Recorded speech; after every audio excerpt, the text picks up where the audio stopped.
hello, guys. I'm sorry. I'm sorry for actually coming a little bit late today. It was due to family issue, but now I'm actually yeah. Thank you. Apologies for that. I hold my hands up that I'm a little bit late today, but that doesn't take away from the action we're gonna, that we're going to actually do today, and I want to appreciate all of you for joining, all of you for giving us this Friday. I thank you guys very much. So, guys, it's no let me just know our usual culture. Let me hail you. Let me know where you are joining from. Let me hail you. Let me know exactly where you're joining from. Let me know exactly where you're joining from. Just a day for Larry Salami. That's my brother from Canada. Thank you for joining. Always been there. Thank you. Thank you for joining. Thank you for actually joining. Thank you. 6 likes already. Guys, don't forget to like the video as you join in. Odubayo Obobolaji, thank you for joining. I'm late. I know I'm late. Thank you guys for joining. I know it's just due to circumstances beyond my control. So I have to arrange those things very well. That's the reason why, I'm actually late. Let me heal you. Let me heal you. Hey, it's a Cody. That's my brother from South Africa. Thank you. Thank you. Thank you for actually joining. Coach Obio Jimadu from Dublin. Thank you for joining. Ola Keeps from Russia. Thank you for joining. First Chin Time from the UK, from London, UK. Thank you for joining. Okunade from Dublin. Thank you for joining. John Jones watching from Venezuela. Thank you for for always being there. Thank you for joining. Ayuba Lisa from Austin, Texas. Thank you for joining. It's going to be a very interesting conversation today. But like I always say, I don't want to waste too much time. It's already 17 minutes past the hour of 10 here in the UK, and probably 17 minutes past the hour of 11 in Nigeria. So it's getting late. Let me just get straight into the action.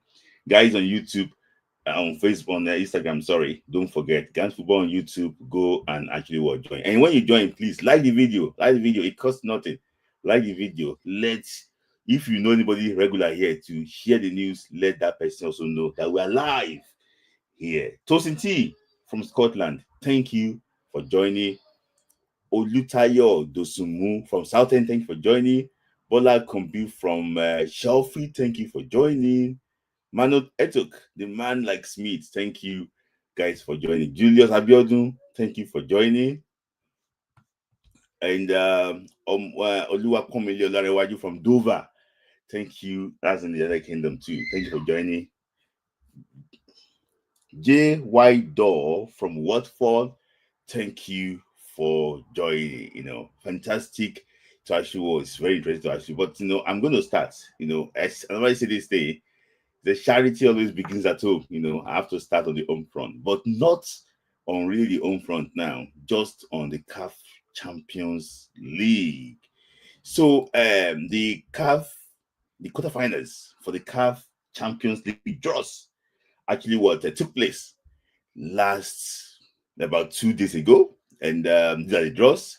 Al Ali of Egypt will face Al Hilal of Sudan. Pyramid of Egypt plays Asfa of Morocco.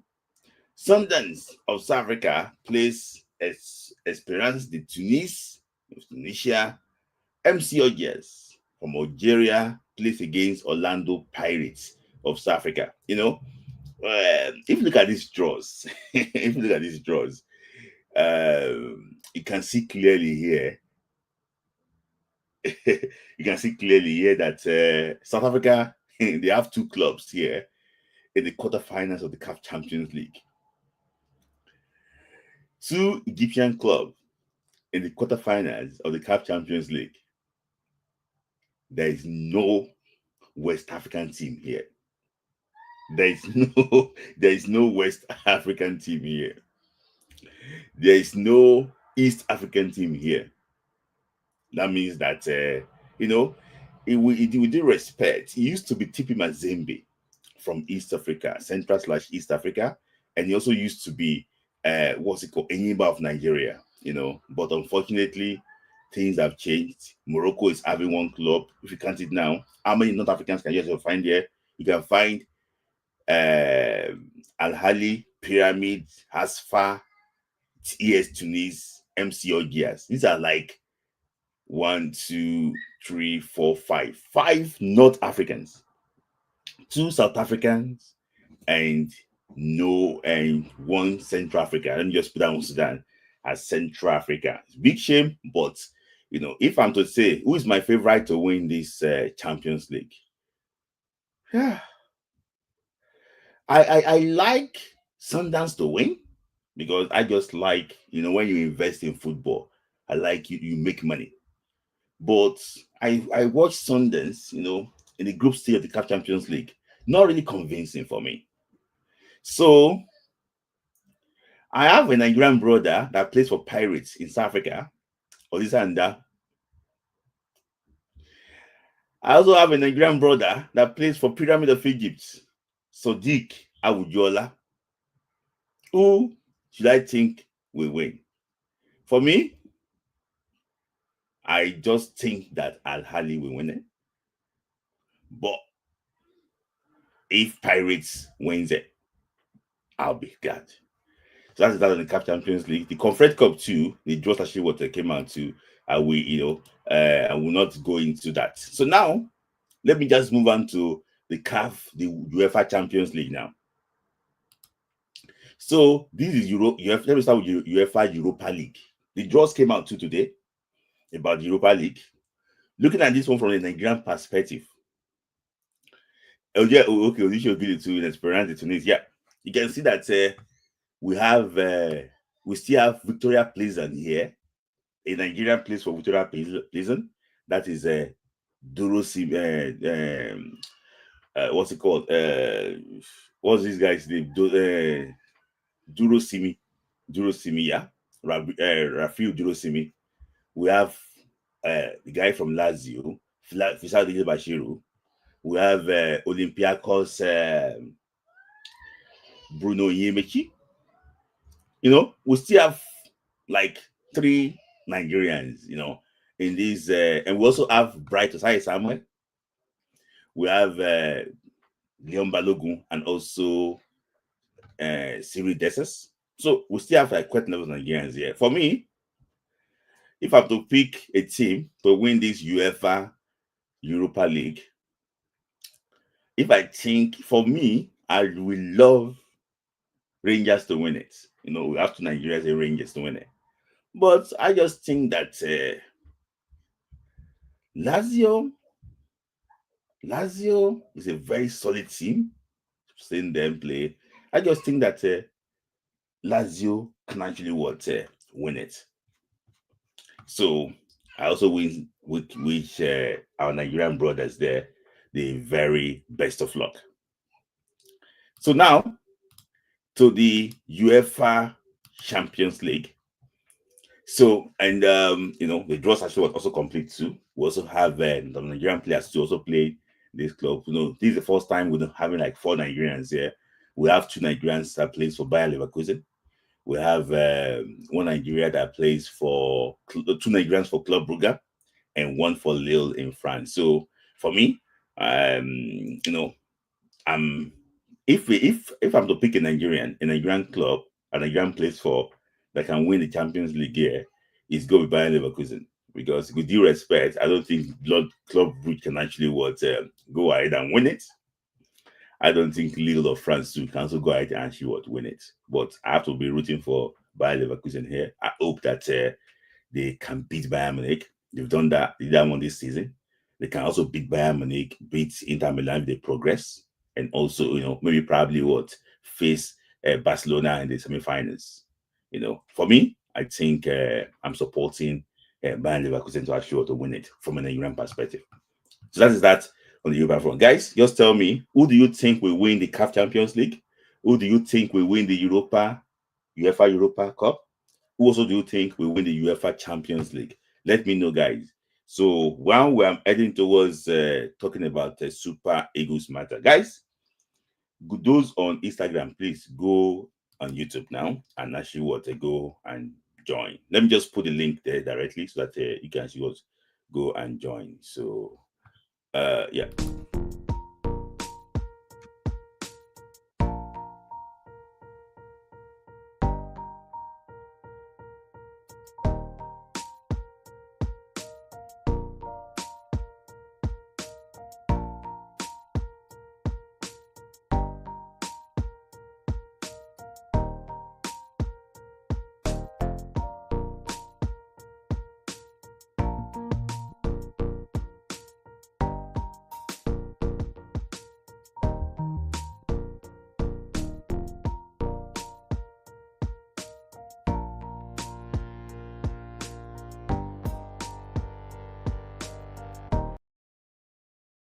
So, guys, that's final call, guys. Those on Instagram, please go to Ghana Football YouTube and actually go and join. That's the final call. Just type Ghana Football on YouTube. It's going to take you here directly. Or you can also type at Ghana Football 2 on YouTube.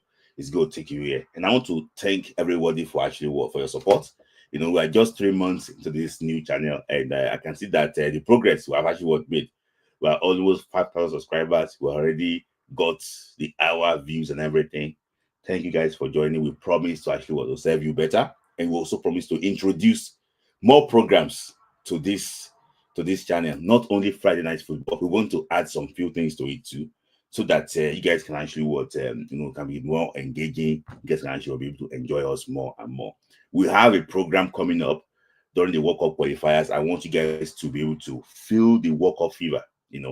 Enjoy it, know exactly what is going on, and I'm going to be updating you too about the countdown to our World Cup qualifiers. So thank you guys for joining. I can see a lot of people joining on YouTube now. We're about 40 on YouTube, guys. As you are joining, please like the video, and also share the video too. Thank you guys for joining. So I'm going to move on now and move on to a Nigerian player that's been doing very well this season. Some people don't like him. Some people like him. But when you say a star is always a star. So I want to talk about a player called Uche. It's called Chrisantus Uche. He was nominated for the best under 23 player in La Liga. And you can see him there. He's in good company of Lamine Yamal, Rodriguez, and also Jesus Rodriguez. He's in good company. Gavi, good company of very good players in La Liga. So, it's a guy that's for La Liga to come and recognize that he's doing well. I don't know. I don't think. I don't. I don't understand why we underrate him so much in Nigeria. For me, I just think that he's doing so well in a foreign land. And I think that, for all these guys you see on the screen here to be playing for their respective national teams too, there's nothing stopping Chrisantus Uche from wearing the green, white, green color of Nigeria. He has been doing well. He has been performing well. Unfortunately, suspended for this weekend game. I've not been watching Getafe game this weekend, but this is a guy have been doing well for his club on a regular basis. He's one of the best under 23 players, not only in Spain, even in the whole of Europe. And I can tell you, with just one season in Getafe, this guy is already on the move. So, I wish him the very best of luck. I'm not sure he's going to win this award, but for me, if he wins it, I'm not be surprised. He's a good player, and I wish him the very, very best of luck. Humble, very dedicated to the work, and also was very hardworking. You can't take that one away from him. I wish him the very best of luck. I also hope that he can actually triumph. So that is that about Chrisantus Uche. I wish him actually the best of luck. I hope that he could actually do continue to do well for his club, and also when he gets the call from Nigeria. So another Nigerian player too, also on the move. But this one, we don't see that often in Nigeria, that a player will leave Nigeria and want to play for a different country. The last time, I think we witnessed a Nigerian player that was close to playing for Nigeria and suddenly changed to play for a foreign country, and that was Emmanuel Olisadebe. A lot of you guys should know a player called Emmanuel Olisadebe. He played for Poland at the 2002 World Cup. But now, this time around, a player will be playing for a different country, you know. And this guy is called Promise Toby David, you know, a guy I was in his DM. I kept telling him that guy, remember that you once played for Nigeria before. You played for Nigeria in an under 23 AFCON qualifier in Tanzania. Nigeria, I think Nigeria drew 0-0 in that game. No, Nigeria played 1-1 in that game. So we won 2-0 in Ibadan. It was part of Coach Saisi Yusuf on the 23 team. So he got the move to Union St. Gallen in the Belgium Pro League. And since then, he has been on fire. He has scored 12 goals, 5 assists for the Belgium Pro League. He's been doing well, though some of his goals are actually penalties too. But, at least we saw a player lose penalty. So he's been banging in the goals, creating assists, creating goals too. So, and report coming down from Abuja is that he already applied to change his nationality from Nigeria and represent Canada. Canada will be playing at the 2026 FIFA World Cup that will take place in USA, Canada, and Mexico. And also, too, Nigeria is in a very difficult situation. Nigeria have no, we are in a difficult situation. We don't know sure when we are qualifying for the World Cup. But this guy applied, and I'm also hearing too that he had a conversation with the new coach of the Super Eagles now, Coach Eric, and that he's not, I don't think, is getting a call up soon for Nigeria, and if Canada is ready to jump in. So I think that he's already made up his mind. I saw him granting interviews, with Canadian TV and so on. He's ready to play for Canada. In fact, in the next window, in March, next window. So I think he's ready to switch his nationality now and play for Canada. So we wish him the very best of luck. So people should not have any bad thing against him. It's not as if he's not fully a Nigerian. He likes Nigeria. He wants to play for Nigeria. But with the options we have now, he cannot get into the national team now. So I wish him the very best of luck. I hope he gets into the World Cup team for Canada. Also in Canada, to be competing with Alfonso Davis. No, not Alfonso Davis, sorry. With this guy from Lille in France, Jonathan Davis. Is it Jonathan Davis also? Yeah, David. Yeah, David. Jonathan David in Lille in France. So for me, I hope that he can get his chance in Canada and also play well. It's often difficult for us to see a player leaving Nigeria to go and play for a different country. It's just because, sorry, if he's a defender now, he'll have been playing for Nigeria. If he's a midfielder now, maybe they've got the opportunity to play for Nigeria. But that striking role, it's so difficult for him to get a spot. You cannot say that he can play ahead of Victor Osimhen, even ahead of Dayton Teller. It's hard. I wish, promise, the very best of luck. Indirectly, I had like a conversation or so with him.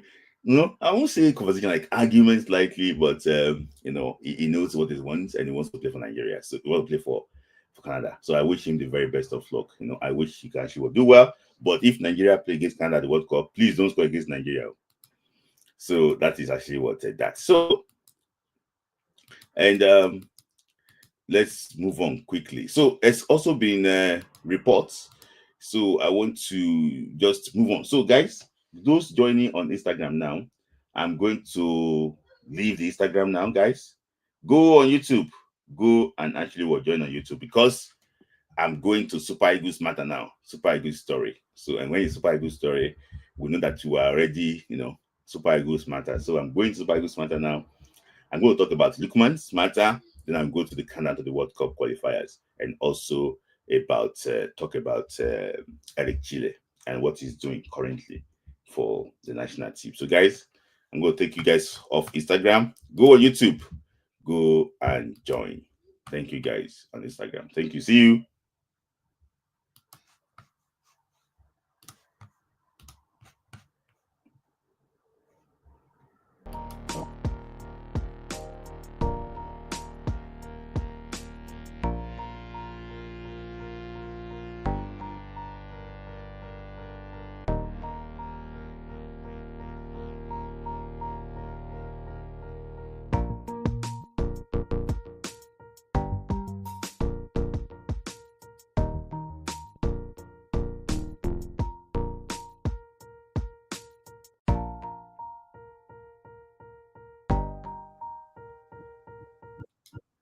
So, guys, welcome back. So, my first story will be about this guy called Jacob Murphy.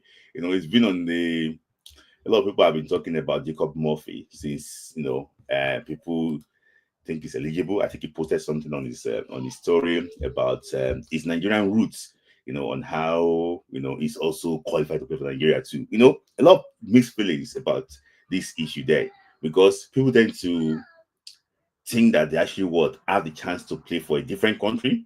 So they will now use that one to convince the country they want to play for to see maybe they can actually to cap them. In my own opinion, fantastic player is having his best season, this year, and I wish him the very best of luck.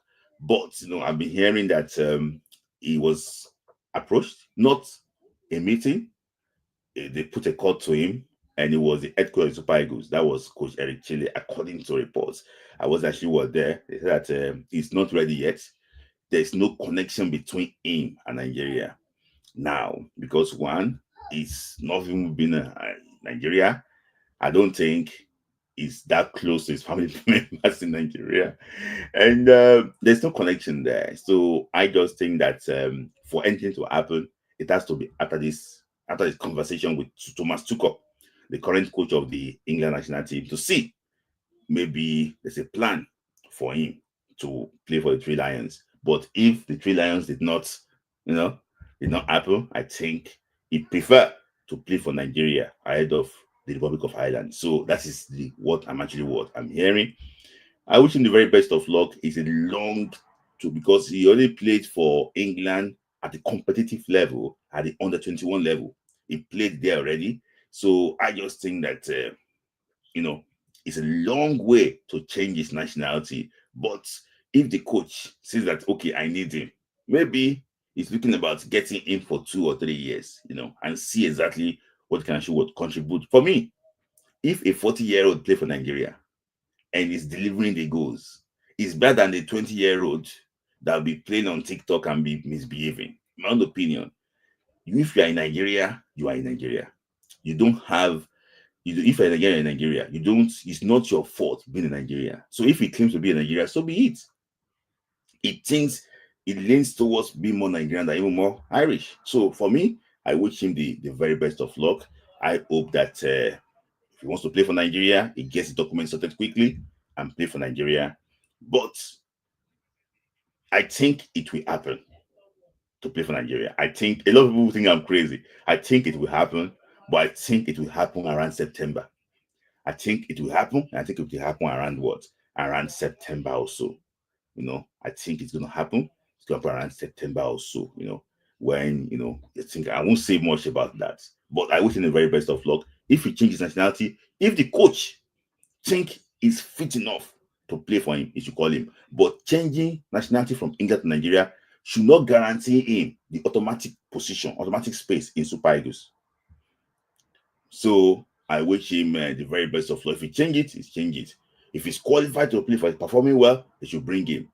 If he's not performing well, he should not be called up. So changing nationality is not automatic to play for Nigeria. So I wish him the best of luck. I hope him the best of luck. I hope that his future this thing. So I've been hearing about the news of Noah Atobolo. Noah Atobolo is unfortunately, I watched him play this evening against Werder Bremen. I think it was in goal for Freiburg against Werder Bremen. In the what's it called, in the German Bundesliga. Is the first choice for Germany under 21. So a lot of people don't even know the current Nigeria goalkeeper coach is called Pandova. Is it not Pandora? Sorry, it's called Pandova. The current Nigerian national team coach is called Pandova. Is currently monitoring Noah Atobolo. According to what they think that is of the right age they want. They think that because this is the second season now, German Bundesliga is gaining enough experience in German Bundesliga. They think that is the right profile of player they need from the national team. And the guy called Pandova, the current goalkeeper coach of Super Eagles. Now, most of you don't know him already, but you will know him when they assemble the camp. What's it called? next month. The guy is already following this Atobolo. He has some connections too in Germany. He's been following this guy, and I think that it's not as if they want to replace Nwabali. Please, guys, don't get it wrong about that. It's not as if they want to replace Nwabali, but he just thinks that is the right profile of player that they want in the national team, and the player that the way he plays suits Eric Sekuchile. It suits him. So it's a player they think that they're looking at, and that's what I'm hearing from the camp of Pandora. They are doing a very good job, but currently now, Stanley Wabali is still the first choice. If you check this age, he's not young any longer too. Wabali is not really young any longer.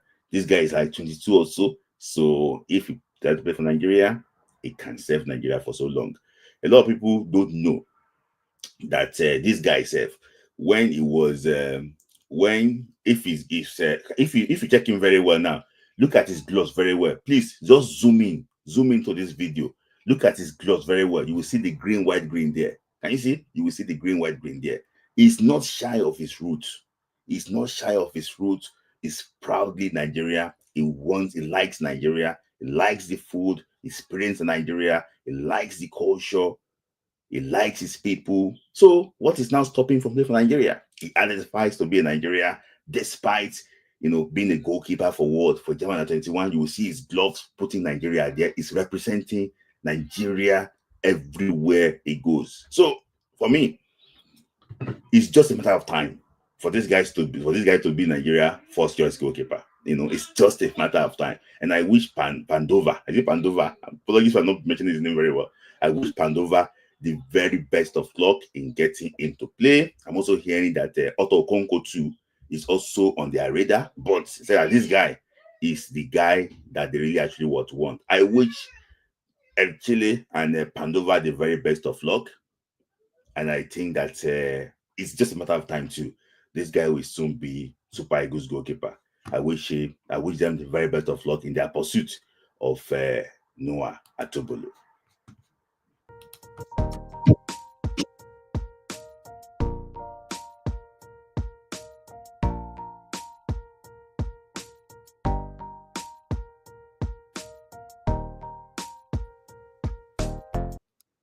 So thank you guys for joining. So thank you.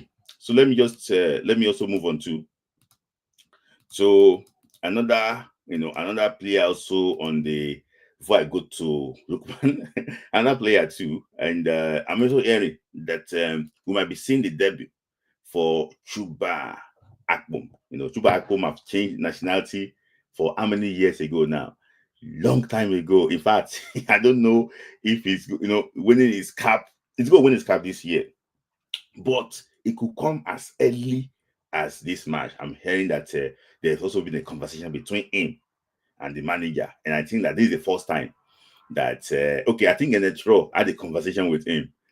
This is the first time after Genetro that a Nigerian manager will be in contact with Chuba Akpom. Not that he plays in France.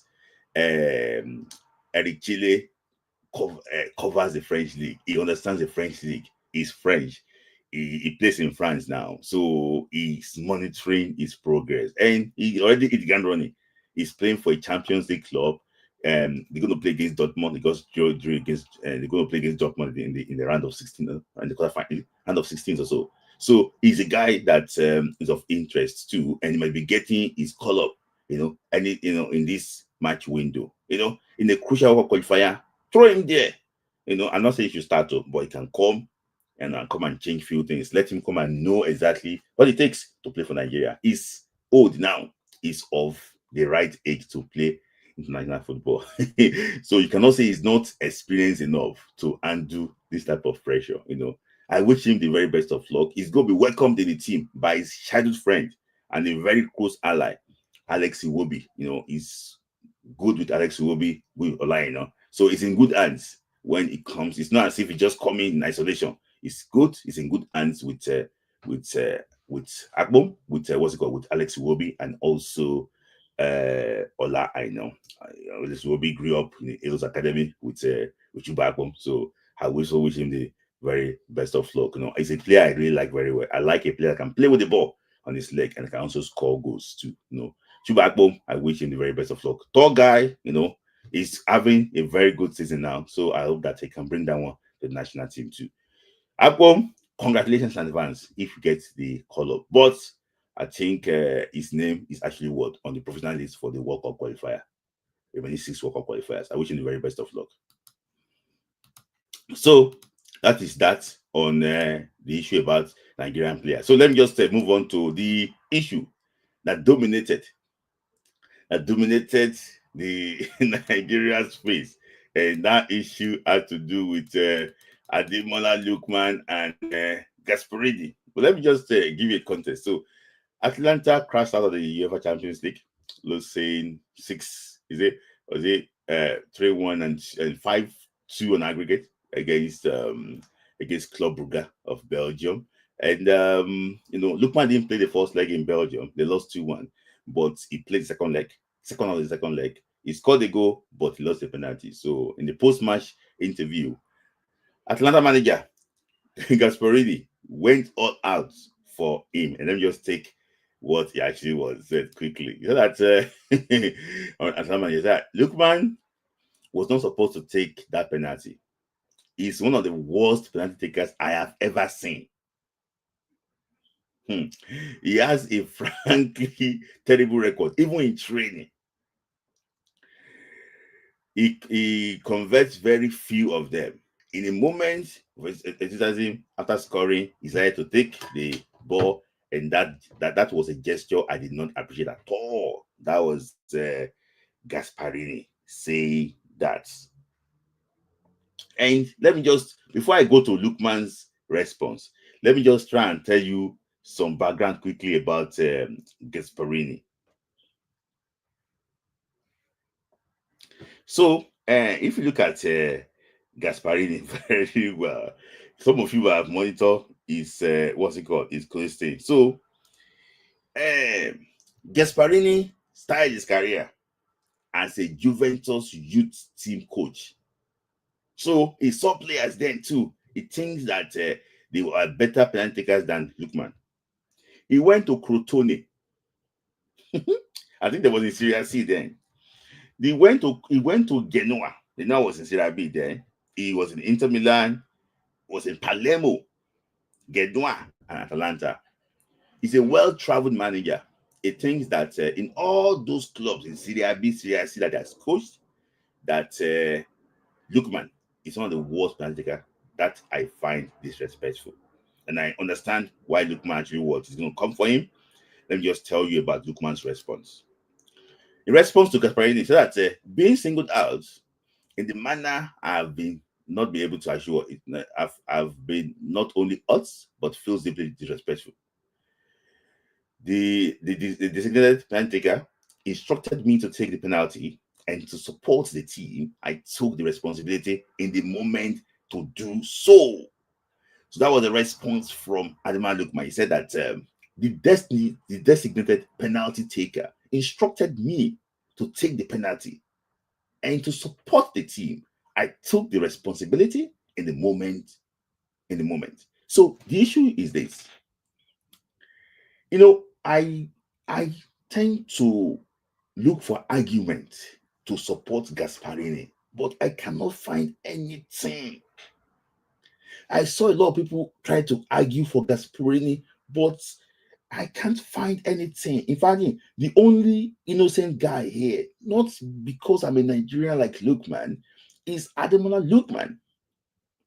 Let's look at it into context now. Lookman wasn't meant to take that penalty. It was the Richigwe that meant to take that penalty. If you remember, the guy meant to take the penalty lost 2 of his penalty. He lost his last 2 penalty. I don't think the confidence level was really high. The guy doesn't want to be on the receiving end. The guy took the penalty and gave Lookman. Guys, read context to this. So, the time that the conversation was happening, there was this lengthy VAR check. that the Atlanta players went to the bench and everything. There was a lengthy what? VAR check. Gasperini cannot say that he doesn't have the knowledge that Lookman will take that penalty. Because as a coach, as a manager, you are meant to manage situations. Even the captain is there. They know. This was, if it was like instant thing, okay, you know what happened like 2 minutes. This was like 4 or 5 minutes that Gasperini was on the touchline. So for him to come out in this manner, I find this thing disrespectful. There was a lengthy VR check. There was opportunities to correct the wrongs.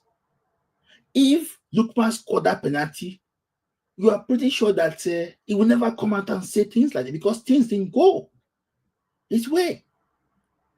And I find this so disrespectful. That is why some people that attach racism to it, I don't blame them. I don't blame them. I don't blame them. And it's so sad that this guy that won your first trophy, I don't know how many years you've been coaching, 1994, he won your first trophy, he's been doing well, your best player, showing your best player in public like this. A lot of people have argued for him that, okay, maybe he's upset at the moment, but as a manager, he said something here that really upset me. He said that he has been frankly terrible record, even in training. Training matter should not come outside. That is so disrespectful. Training matter should not come outside. And this is like a recurring decimal for Italian clubs. That is why I don't rate them. Apologies, I don't rate them. I don't rate them. And according to report now, I'm hearing that this man did not apologize. This man is trying to claim that he was right. This man is upset that Lookman went to defend himself. So it's bad. I hope that I'm also hearing that the Italian, the president of Atlanta is afraid of Gasperini. I don't know. Is that he called the shots in Atlanta? He tell them who to buy. He called the shots because he's old. They respect him. He's 67 years of age. They respect him. He called the shot. Does all these things. For me, it's sad. It's sad that this love relationship is ending this way. It's so sad. It's so sad. So, and this evening, something also happened in Italian Serie A this evening. This game, there was a game that was played this evening between, I think it was between Udinese and actually what I think it was Lecce also. Yes. Arguments too about penalty between Tovan and Luca. All the team appealed to Luca to give the penalty to Tovan. Everybody, he went on to take the penalty. He scored the penalty. Nobody celebrated with him. The the manager took him off straight after he scored the penalty. I don't know how this drama is just unfolding in Italy. But another thing I want to say basically is this. I don't know if it's this thing. Lecce, thank you, Lecce and Indonesia. And I want to say basically is this. When Ibrahimovic came out, so that some Milan players will not play the next game because of what they did against Feyenoord. Which I think that I just think that the Italian whole thing. I just wish that those Nigerian players played in the Italian league. For me, it's not a league I really respect. They've lost their team. I don't respect the teams that play. My friend is here. I support AC Milan. I don't respect them. That's why they're not doing well. 3 of their clubs have crashed out of the group stage. Italian Serie A is just a joke for me. So Lookman, I wish Lookman the very best of luck. So what's latest news coming out from Italy again about Ademola Lookman is that there have not been conversation between him. He's just talking about business like. So there was he said yesterday during the training there was a quarrel between Ademola Lookman and Gasperini. It took the club president, Antonio Pacassi, intervening. The president spoke in front of the entire group to call for everyone responsibility and broaden the discourse. So you can see that the tension there is actually what building. In they said that the conversation that Gasperini had with Lookman was not anything personal, it was just tactics. Oh, I want to do this thing. There was nothing. There was nothing. He failed to apologize, and and I'm even hearing that because he failed to apologize, that's why Lookman, also had to defend himself. So for me, there's no arguments. And Gasparini is somebody that will not, he will not, he doesn't care about what others actually think about him. So that is it. So then I'm hearing a report that from Fabrizio Romano, very reliable journalist that understands that Lookman remains a target for. So Lookman said to actually leave Atlanta this summer. So Atlanta actually would like to clarify the situation within 24 hours. So this was after this news came out. Arsenal and Liverpool had conversations, like they had a meeting with people representing what Lookman, and yeah, we can tell you that Arsenal and Liverpool, they are interested. Arsenal, Liverpool, and I'm hearing that and Man City. So Arsenal, Liverpool, Man City are interested in Lookman. Guys, tell me in the comment section, where do you think Lookman should go? Where do you think Lookman should go? So thank you, and just contribute. Where do you think Lookman should actually go? There been Lookman will not look for. You will not. Lookman will always get offers. That is actually what. That's my take. That's what I think. Lookman will always get offers. There's no way you actually want to take it. For me, what do you think it should actually end? So I can see. Let me just take some quick comments too before I actually want to move on. Guys, I appreciate all of you for joining. You've been actually very good. 63 people watching. How many likes we have? How many likes do we have now? We have 29 likes out of 63. Guys, please like the video.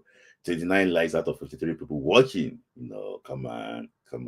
Please like the video. So let me just take your comments too. Maybe when I take your comments, you guys will be able to like the video. So my friend said Real Madrid to win the UEFA Champions League. Okay, I don't think they want. I don't think they should win. And Lazio is going to win. I support you. Rooting for Esperance. Yeah. Okay. Onisio Gelo. Thank you. Olisa is back from injury. Yeah. So we should not comment again. Let me just take. I hope Nigeria qualify for the next World Cup. If not, Canada, my country will be there. I don't. You are in Nigeria. So let me just take from Kevin Marvin. Age is not a problem if he's ready. The guy is fantastic. and that is his age, even younger than many of the current team at the end of that 20. I don't know about that. So, Akpom and Delas should be in the squad. Okay, I agree with you on that too. I'm hearing that there's four returning players in the team. So no, I said 5 returning players, not 4. 5 returning players in that team. So and okay. So Olubayo said Arsenal is the only team that guarantee him certain spots. He's definitely with bench Martinelli. Yes.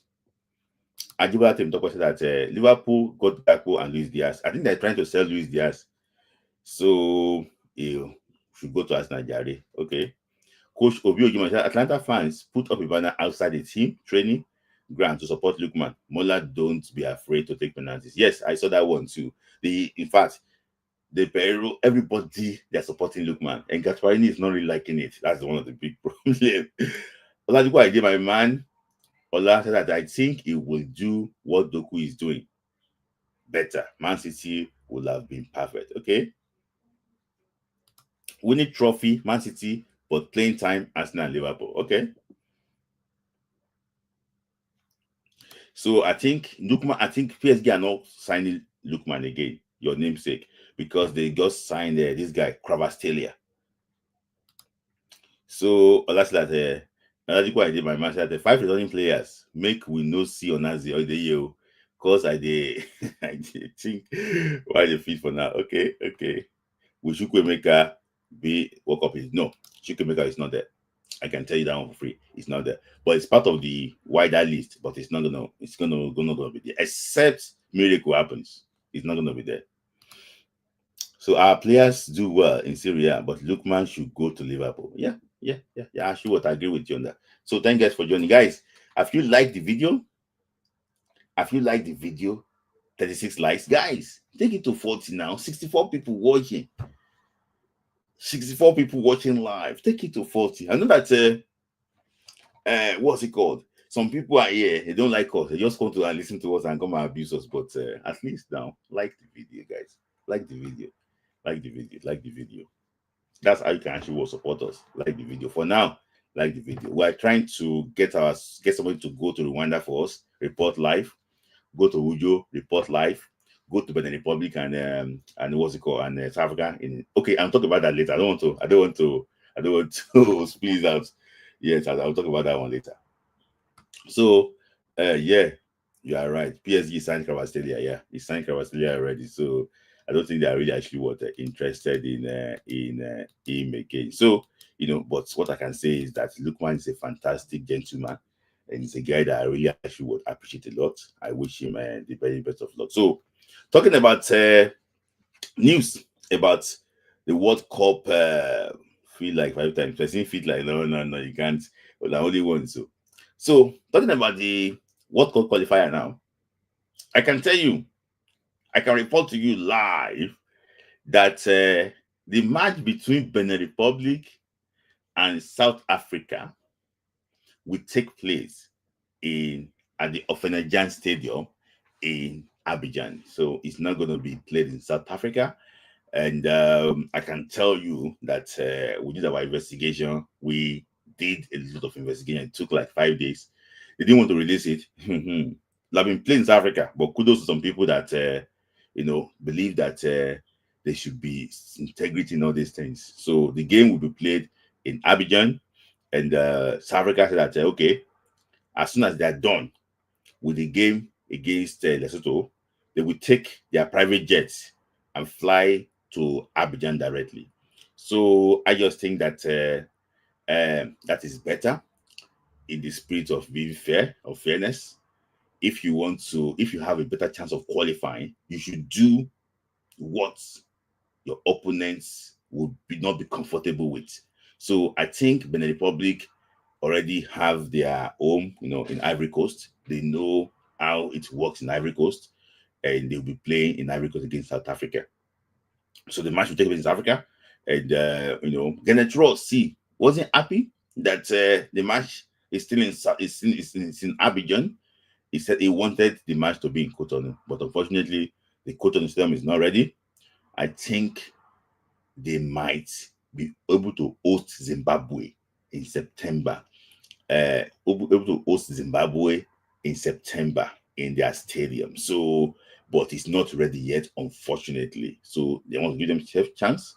So Benin Republic too, as soon as they are done against South Africa at the Durban Stadium, they'll be traveling straight to Abidjan to prepare for the game against South Africa in Abidjan. So the game is not in Peter Makuba Stadium. The game will be going in Ofenajan Stadium in Ivory Coast, the home stadium for Benin Republic. The right home stadium for Benin Republic. Now I can actually tell you that one authoritatively. So, and it's a good news. It's a good news, and also news too coming from Zimbabwe too is that Zimbabwe are ready, but they are also waiting for CAF inspection. So I think that Zimbabwe will be able to host South Africa in Harare.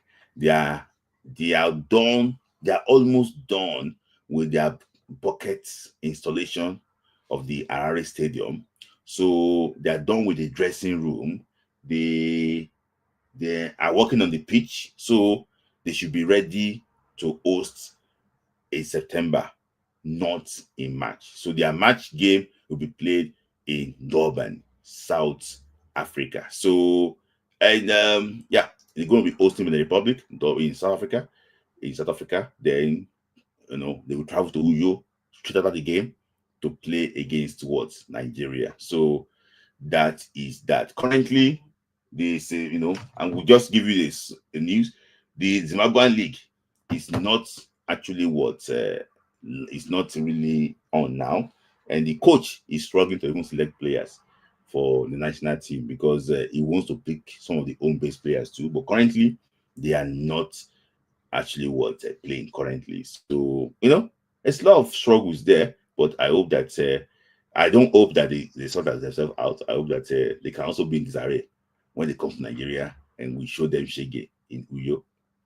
So that is that coming from the camp of Zimbabwe and also from the camp of what of Benin Republic. So I also monitored the interview of a South African coach too, and he was so happy thinking that he said that 17 points will be enough to qualify for the World Cup. He said that he already had 7 points, that 17 points is enough to qualify for the World Cup. I want to ask you a question. Do you think that 17 points is enough to qualify for the World Cup? Do you think that's enough to qualify for the World Cup? He said 17 points is enough to qualify for the World Cup. So, guys, I'm going to post the link now. You guys can actually want to join. Do you think that one is enough? He said it's enough to qualify. And now ask him that, what do you think about Nigeria? He said that Nigeria, he said, though he expects Nigeria to come back and challenge them for the World Cup spot, he said that it's going to be very hard for Nigeria. It's going to be very, very hard for Nigeria because Nigeria have to win twice. Like they have to win 2 games when they don't win anything. That's what he was thinking that. I don't know if you understand what I'm trying to say. He said that Nigeria will win twice. Like they have to win 2 games when they don't win anything. That was his thinking. But it doesn't work that way. If he draw a game against one of the games in March and Nigeria win the 2 games, there's going to be 2 points between him and Nigeria going to the game at the Peter Makuba Stadium in Polokwane in September. So it doesn't work that way. So I just think that even if he's having 2 draws now, and Nigeria win, it works both ways. You just need to be very careful. He was so arrogant about the chances of his team progressing the World Cup, but I can say that 6 games is a lot to just say one team is favorite. He was saying that in March, he was predicting that okay, in March, maybe we can say Rwanda is out of the World Cup qualifier. He was saying that okay, in March, maybe Rwanda will lose and Rwanda is out of the World Cup qualifier. He was saying some things that I think that on paper it doesn't actually work that way. So arrogant, but I just think that the Super Eagles should see this as a motivation and see exactly how they can actually use this one as a motivation and be able to get good results in actually in match. That is my personal actually take. I wish the Eagles the very best of luck. Currently, the current coach of Nigeria, Eric, is in Nigeria. He's trying to watch some few games. So after this weekend, he will yeah, after this weekend, he will not be watching the MPFL again. He will focus more on preparing the team for the World Cup qualifier. Because if you look at it now, after the next weekend or so, I think it's just going to be 3 weeks, maybe just say 2 weeks before he assembles his team for the World Cup qualifier. So he wants to focus more on those on the World Cup qualifier and see exactly what the players that will be there. So, and I'm happy that what he's saying is that okay, I can see potential, but it's not now that these guys are not ready yet. I can see potentials, but these guys are not actually ready yet. So I wish Eric the very best of luck. I wish the Eagles the very best of luck. I also wish Benin Republic the very best of luck in Ivory Coast. So because I will not lie to you, they have to prove to us that they are good neighbors. They have to prove to us that they are good neighbors. There's no one like Dan Fallow and this thing, because I was listening to the coach of South Africa. I said, "Oh, I'm happy." They said Nigeria has enough quality, and he said that much team will be falling behind. Yes, distance will show. Yes, thank you. That's what you listen to that. He was talking about maybe Rwanda, but I just think that he was thinking about, okay, if we win, he said that 13 points after this match window, which I think that you don't count your chickens when they actually until they actually was hatched. They said 13 points after this window. For me, I just think that a game against the Republic in Ivory Coast is a very tricky game. He said it too, that they are more difficult than most people think, which I think so too. It's very tricky to play them in Ivory Coast. They have never lost in that Ivory Coast. They have never lost a game in that Ivory Coast. All their qualifiers, they have never lost in the Ivory Coast. They only drew against Nigeria. And I think all the games have been win for them. I'm just going to try and double check again. Yes, they won 2 games. They won 2 games in the World Cup qualifier then against Nigeria and against Nigeria and Rwanda. They won 2 home games, Rwanda and Libya, and drew against Nigeria. Yeah, they have never lost in what's it called? They have never lost in Ivory Coast at all. So I don't think that the manager should just underrate what they can actually do. I mean, in fact, I've been following the Republic now. I've been following their groups. I'm in their WhatsApp group now. I mean, though I can't reach French, but I'm in their WhatsApp group now. I'm lead them. Hey, score it. Go. So guys, so that is that. I'm going to give you more information too about the countdown. But I have my first caller here, Chris, from Germany. Fantastic football analyst, always knowledgeable. History will not help its fight. There are no favorites in this group. It is what you bring on the day. Okay, yeah, I agree with you. It's a good day. My very good friend. I hope that we meet one day, maybe when I come to Saudi. I have my very good friend here, Chris from Germany. He's here, live and direct. He said things the way it is. When the Amaju predicts hear him, he fears him. He says things the way things are. So Chris, thank you, Chris, for joining. Nice to actually what have you. And you've been hearing the topic we'll be discussing, from the Lookman situation to a player changing from Nigeria to a different country to Chrisantus Uche, your guy, trying to be the best player in Spain. Just tell us, take a bit of the contribution for today. Yeah. I think I'll start with Lookman, because when I saw the stuff about when I saw that stuff that day, because I was watching the game. I think I was watching the game. Sorry, hold on. You know that you said that I hope you can come to. I have to be honest with you. I don't know, maybe Sekodi is listening. I plan to be in South African game against Nigeria at the Stadium. I plan to actually be there. Maybe we're gonna meet there. So continue. Sorry, Chris. Yeah. So I was, because when the game started, I had to check the lineup to see if Lookman was playing. Mm-hmm. And I saw he wasn't playing. And in the second half, when he entered, I tuned in and I was watching. And then he came in, he scored immediately. And you can see immediately entered. You can see that things changed the attack changed for Atlanta. Mm-hmm. He was a threat. He was causing problems for them. And even the penalty, I think that penalty even happened from him. Also, he was involved in that play that caused the penalty. Mm-hmm. And when they gave the penalty, I wasn't even expecting Lookman to play it. Mm-hmm. I thought the guy, their 9, was going to play it. Mm-hmm. So, but when I saw Lookman standing over the penalty, I just had this feeling that he was going to miss. He was going to miss that penalty.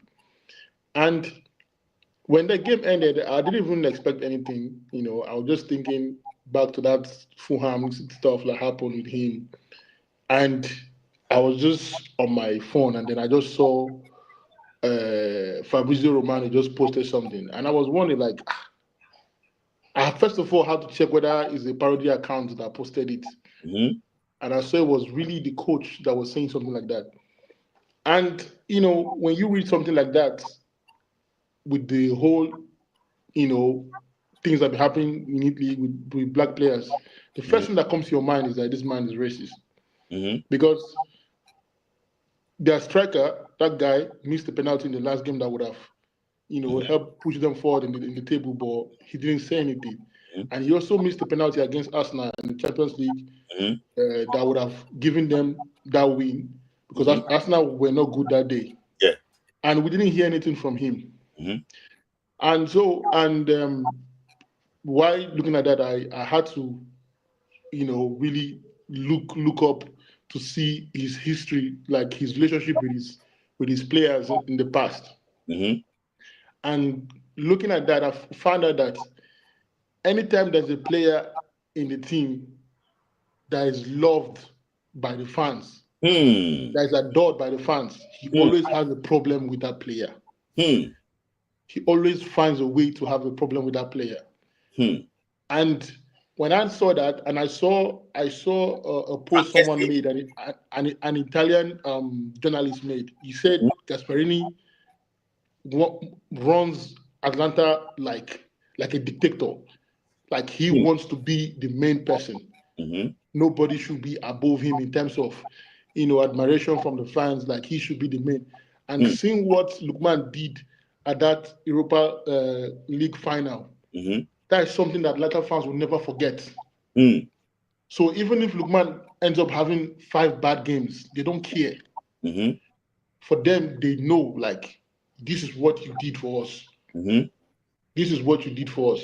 So, and him knowing that, like, with the kind of person that Gasperini is, he has seen it that, because he did it to a player before. I think the player is Papo Gomez or something like that. Yeah, he did the same thing with the player. The player even came out and even said, how he was, like, he didn't understand what was going on out of nowhere. But Chris, let me just explain the Papo Gomez issue to our listeners. This was what exactly I said what happened. Papo Gomez likes to play on the left. Where he wants to play, he likes to play on the left. So when it was like 10 minutes before the end of the first half, Gasperini asked him to go to the right. He told Gasperini that he's not going to play on the right. So he stood and he played on the left. So during after, Gasperini actually took him off. And he said that even it led to Gasperini laying hands on Papo Gomez. So at the end of the day, Papo Gomez now went to Gasperini that he's sorry, that you are the manager, you are the boss, that he was meant to have played on that left and everything. He apologized to Gasperini. Gasperini just said, But that relationship wasn't like that. So he now went to tell Passari, the owner, or the president, that, okay, you know what? What's going to happen is that I also need apology too. For you to, I'm a father, you want to lay hands upon me and, you want to beat me up, Gasperini did not apologize. And that was the end of the whole thing. I was hearing that he also had issues with Frank Kessie too, before actually was left. So I want just to continue on that line, just to back what you are saying up about his issue with Papo Gomez. Yeah. So and he, like you explained, Papo Gomez said everything in the interview, explained what happened, and you can now see with how what Lookman has done for that club, what he means to Atlanta, to Atalanta. Because I saw an interview he did with this guy Onoha, and you could see when Lookman was walking down the street, you could see how they adored him, like they love him so much. They love him so much because that's a night that Atalanta fans will never forget. They love him so much for that. So you can tell that, like, it felt like it was something that the coach was waiting for. He was waiting for the opportunity to pounce on Lookman. Where it will be in a situation where the fans have to choose whether Lookman or me. So, and when that opportunity came, he made sure that he poured it out. Because, like, if it was something where a coach wanted to say, well, even the coach wanted to go out of line, he would have stopped at the fact he said, Lookman is not really good at penalties. Yeah. I don't know why he took it, but it's okay, no problem. It happens, it's something that happens. We'll move on to the next game. But he didn't say it like that. The way he said it, you know that he's been waiting for the opportunity. He's been waiting for that chance to say something like that.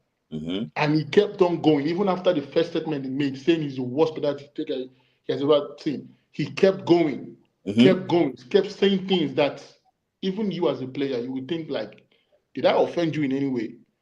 Like, did I do anything to you? And when you read Lookman's statement, there's a part where he said also some things that have been happening that he hasn't come out to say anything about. Yeah. So is that kind of situation where where if Lookman were to come out and say something that happened, yes, and come out and say something, it would have been like, Lookman is not professional. But some players have to take in some things just for peace to reign. So I felt like, even Lookman coming out to even drop that statement to tell you that it's just something that he just couldn't just look away from, because what he said was really, really strong for a player for a player like Lookman. Like this is like the best player in Atlanta. There's no player better than him in Atlanta. Yes, no. At Atlanta. It's like if you're naming top 5 players in Serie A, there's no way you not include Lookman in there. So it was really, really disrespectful. And I just hope that it doesn't. And I appreciate the fact that the fans supported Lookman. They showed Lookman love, because it's a situation where the coach is trying to do something that will put Lookman in a bad light to the fans. And then he'll end up living in a bad state. Yeah. And that's not what Lookman doesn't deserve that at all. And he doesn't deserve that. Yeah, Chris, thank you for that. Guys, please like the video. 71 people watching, 44 people like. Don't let me send something to you guys. Like the video, guys. So just to appreciate what you are saying, I really enjoyed your analysis. Even me saying here, Chris, I have to be honest with you. Chris, well done. You really studied this Lookman situation. I love your analysis. Me too. In fact, I have to cut this part of the video and post it, because this is a very good. Thank you, bro. Yeah, I really actually would enjoy that part, very well. And the Atlanta owners, they were not happy with Gasperini. They said that they see Lookman as an ambassador of that club because of it's a reigning Europa League champion and everything. So it threatened them to resign. Do you think that that might be do you think that it threatened them to resign? And I think it's like trying to bring fear into the Atlanta owners, because they don't spend big. They don't spend big. They spend on players that are not really doing well. They bring them in, they resell them. Look at Cope Miners. Look at Didier Katare, the guy that they signed from Milan.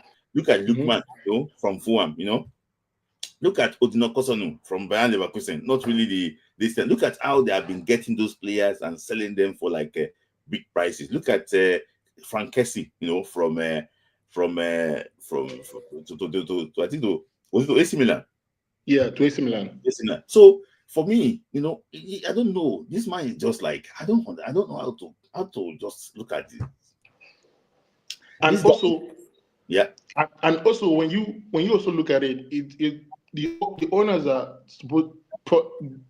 in right to be angry, because it's also going to affect, how the price tag on how they're going to sell Lookman, because now everybody knows that Lookman wants to leave, and when the club is coming to negotiate, they already know that that the player doesn't want to stay.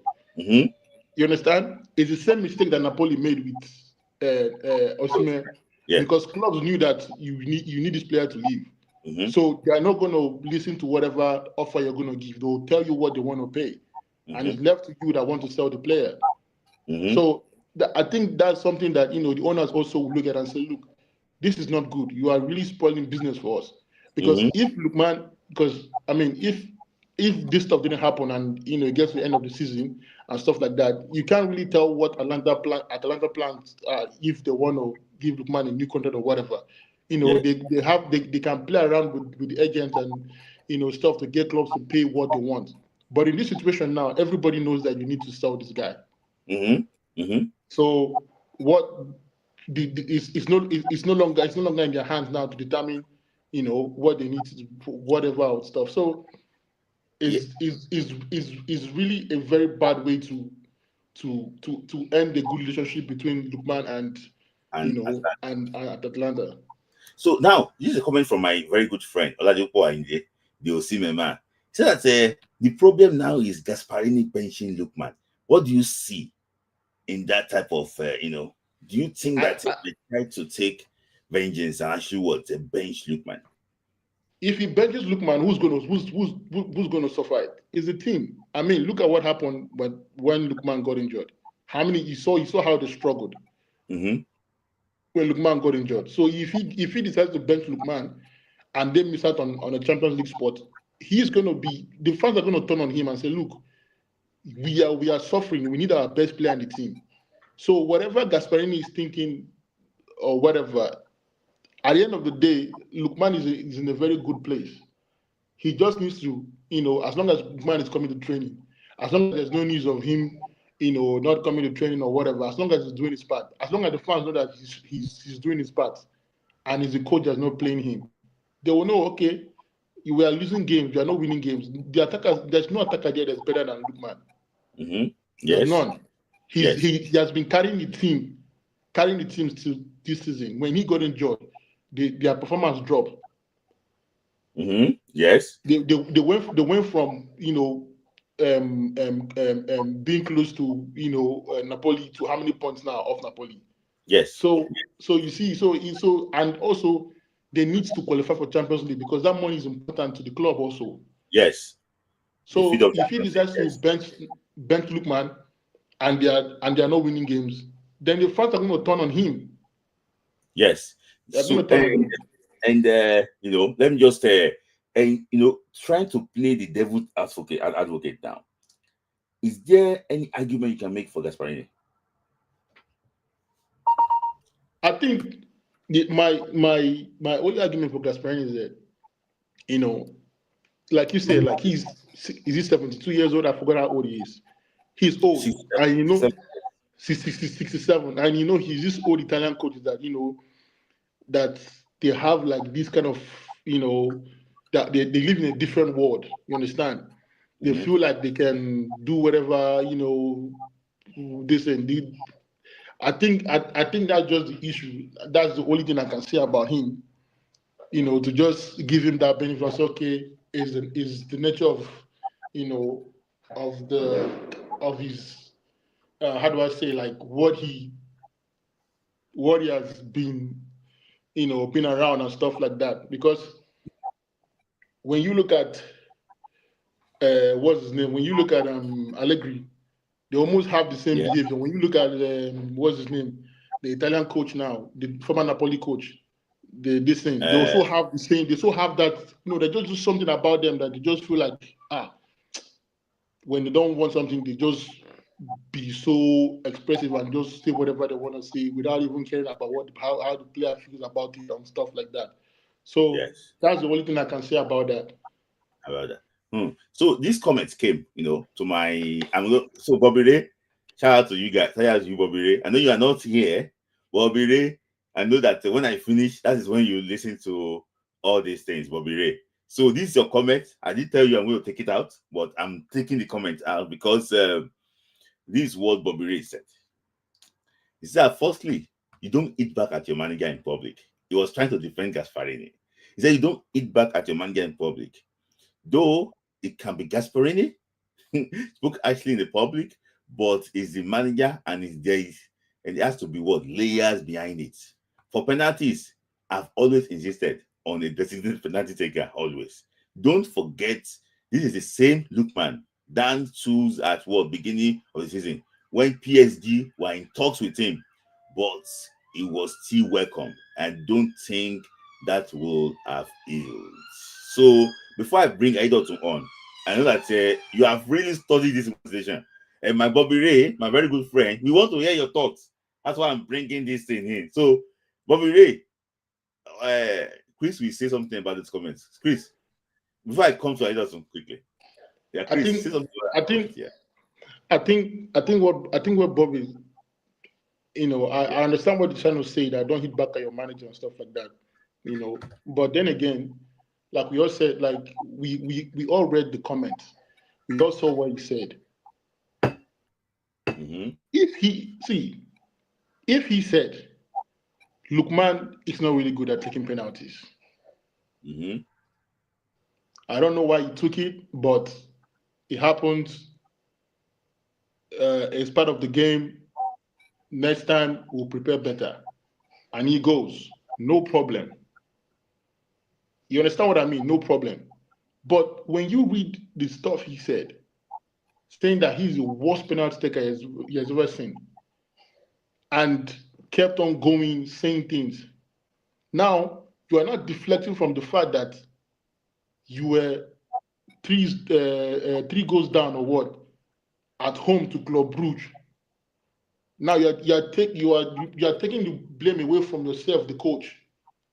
That why like how did you end up losing like that to Club Brugge at home? Even when Madrid came there, Madrid didn't even do that to you. Yeah. Even when Arsenal came in, that didn't happen to you. So now everybody now is not focused on Lookman instead of you, the coach, that you did not set up your team to perform well. Now you are putting the blame on Lookman. It wasn't as if Lookman scored that penalty that was guaranteed that they will win that game. Mm-hmm. Because even Lookman scored that penalty, they needed like 2 more goals. So there was no guarantee that they were going to win that game, even if Lookman scored that penalty. Yeah, there was no guarantee. So for him to frame it like that, it means there's something else It's not just about that penalty. That is something else. And we saw Lookman's statements. Lookman said something about other things that have been happening. Yeah. That he hasn't come out to say anything. So you can't you can't tell the player that don't hit back at your coach, because you don't know what the player has been enduring. Mm-hmm. Yes. You don't know what the player has been enduring in back and been keeping quiet. And he said it in the statement. So for him to say that means for him to say that now that statement is to tell you that he has also endured a lot of things. Yes. Because if you watch that interview with Onoha, he also said some things that it hasn't been easy. Mm-hmm. There are some things that he has had to endure to get to this point. So you can't just say you don't hit back on your player like that. Lookman is not just some bench player. He's the best player in that club. Yeah. He's the number 1 player at that club. So he has every right. I think he's the best player in that area, in my own opinion. Yeah. So let me just go to Aidotu quickly. So take on Lookman before, because people are talking about Chile. I want us to do it quickly so that Aidotu, your take. Thank you very much. I think I would say maybe Chris took everything out of my mouth. Sometimes they have been monitoring the issues, and for now, let me say I'm a bit relaxed, because Antonio Picasso and his son Luca said they'll be going to the training tomorrow or today to go and address the issue, because Bergamo is divided now. The larger percentage of Bergamo are behind Ademola Olajide Lookman. Why very few? Maybe why very few? And so I won't say they are supporting this guy Gasperini, maybe because they are scared. That's why they are with Gasperini.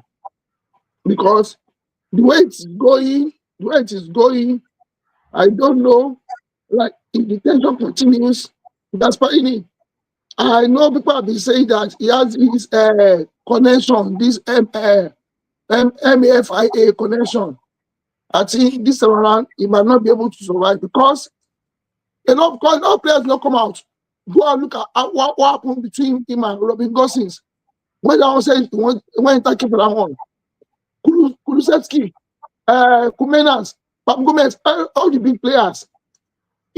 When a good player wants to leave Atalanta, it becomes a problem with Gasperini.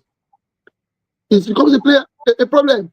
The first time this guy, Frank Casey, moved to Milan, when he went to play Atalanta, what this guy did to this guy, Frank Casey. You are a coach. The owner of the team is doing business.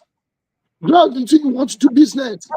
You cannot be taking what will happen to your employers. I think that man is not getting any younger. He needs to change. But I know our boy, Lookman, I know he will do well. But to respond to what Oladipo said, that if he benches Lookman, I think the Bergamo fans will come for Gasperini. Because this is a boy that's been calm, that's been doing his job. You know, like Chris said, he made it more entered. He changed the game. Look how many scoring chances the young boy created. So on the part of Gasperini, that was very unprofessional. And I'm happy with the way Chris has said it, that people cannot see that it wasn't a race team. That is Gasperini for you. He picks on the best players. Whenever they want to leave the club or they have issue, he picks on them. But he wants to himself to the alpha and omega of that Atalanta. I hope the Bekasi family will be able to do justice to the situation so that they can go ahead. Well, but if he doesn't, I think the young man should just leave Atalanta and move to a better club. That just so that. But Chris have said a lot about it. Let me just pause for now. Thank you. Yes. So thank you. Thank you for that. That's a fantastic actually conversation, and I think that the best thing for him is to actually to leave. So let me just take some quick comments from our people so that I won't just abandon actually guys here. So Lookman B said that now 3 games we go play before we play SA. So we play Rwanda twice. Okay. So a part of World Cup is through Rwanda. Somebody just said how the World Cup through Rwanda. So he said that quality, and he said that the first team will be falling behind. Distance will show. Well, yeah, I understand those ones when he said that Rwanda, those people on top might probably be actually be behind. When things will actually like quality will show as soon as possible. So you said something quickly address that. Don't let Saudi people mock you. You were trying to say that comment. I'm bringing that one out because you actually here now. So what do you mean here now? Quickly. So tell us now. I was just trying to show that down to our friend Segodi, contact people. So I don't let them collect your 3310 or collect. They can take anything from you for 3310. They don't care. They can you. Yeah, it's gonna be very interesting to be in South Africa. So so you've mentioned those comments too. South Africa is home to Nigeria. Yeah, I know. I agree with you about that at the FMB system. So it's gonna be massive. Like it's gonna be massive. So Chris, well done. You studied the vision very well. Okay, I actually want that. So guys, I hope Eric Chile doesn't do too much of that build from the back. It's okay. I sorry, ask this question. I don't know. Why is it difficult for an African team to build from the back? Because when you start from building from the back, they went up going long. I remember Pasero, he was building from the back initially. Before you know it, why do you think that it's very hard? You see European teams building from the back. You see them, doing well, building from the back. Why is it hard for us to build from the back? I don't know. I think probably because we don't believe in who we are. We don't believe in ourselves. And I keep saying that we have the players that play in Europe, but I think that's with the coach. If the coach believes in that, I try to bring the players to believe the tactics, and they try to work very hard, probably during trainings. I think they should be able to. But bro, I watched Morocco when they beat from the back. They did during the qualifiers, they beat from the back. That is a thing that can be achieved. We have quality players, a top coach that the players believe in. They can. They can. Mm-hmm. Yeah. So, just a quick one, quick comments on like um, another topic I want to talk about basically is this guy called Chrisantus Uche. I don't know, maybe you want to say comments about him.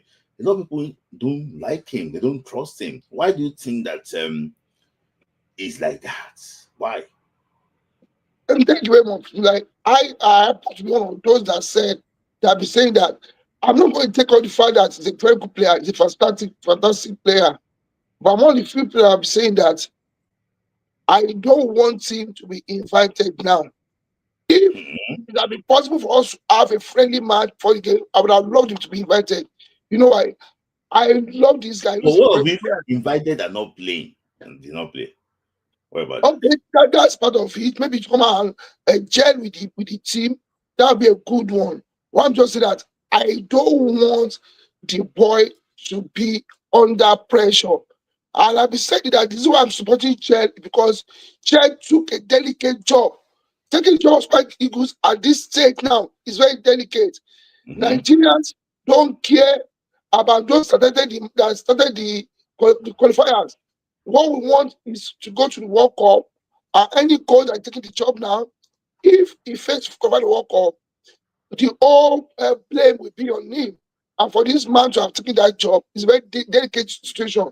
So I wouldn't want Chrisantus to get his basket of fire in a crucial game like this. That just is. I want him. I know he's a super good material. He's a done well for himself. He broke into David's lineup, but I don't want him to come and play under pressure. I'm just Mm-hmm. so trying to support him because he's a player I love. Thank you. Okay. So that is Uche Chrisantus. So Chris, quickly comments on Uche Chrisantus. Why do you think that a lot of people don't really like him? I think most people that don't like him are people that haven't really watched him like that. And also, I think people see him as a striker. They think he's a striker, so they look at his stats and say, he's not scoring goals, so we don't.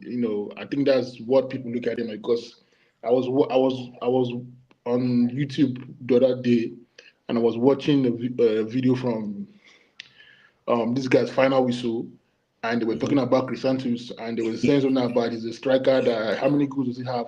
And I'm in my head, I'm like, are you guys really like? They said a lot of things that did not even. You can tell that they don't really watch this kid. They haven't really watched him. And when you look at our midfield right now, I would say for me, I've not seen any player.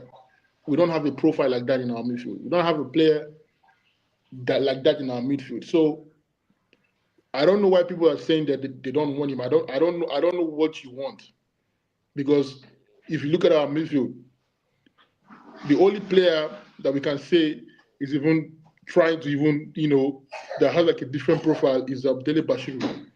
Mm-hmm. We have watched the Iwobi how many times? Even at Fulham, Iwobi doesn't even play as a midfielder sometimes. Sometimes they put him on the wing or something like that.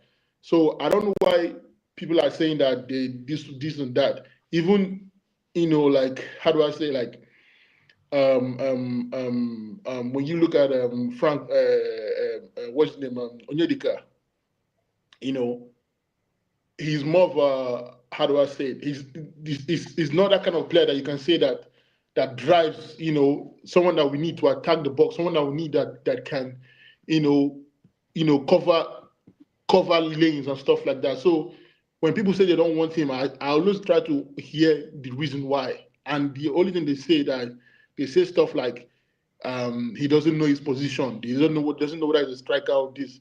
But if you watch Makatafe, he's everywhere. He's Mm-hmm. everywhere. He's everywhere. And he has the engine. That's what we need. We need Mm-hmm. players that Yeah. will, that will give us that. That's what we need. Mm-hmm. That's what Mm-hmm. we need. So I I also don't you know what agree with exactly. We yeah. need as much. We need a lot of players that can midfielders that can come and fight for the sport, and we can be able to get the best out of them. We can't keep playing in the Onyeka, Frank Onyeka, in the Onyeka, Frank Onyeka, in the Onyeka, it will be today, it will be tomorrow, Frank Onyeka, it will be. We can't keep doing that. We saw how we suffered against Ivory Coast in the final. Yeah. We saw how their midfielders took over the game, and they pinned us back till we gave them 2 goals. Yeah. So, I agree with you too. Thank you for that comment too. So just one quick question. So I didn't put it as part of our topic. It's about this guy, Nathan Teller. So I've been following news in Germany and everything.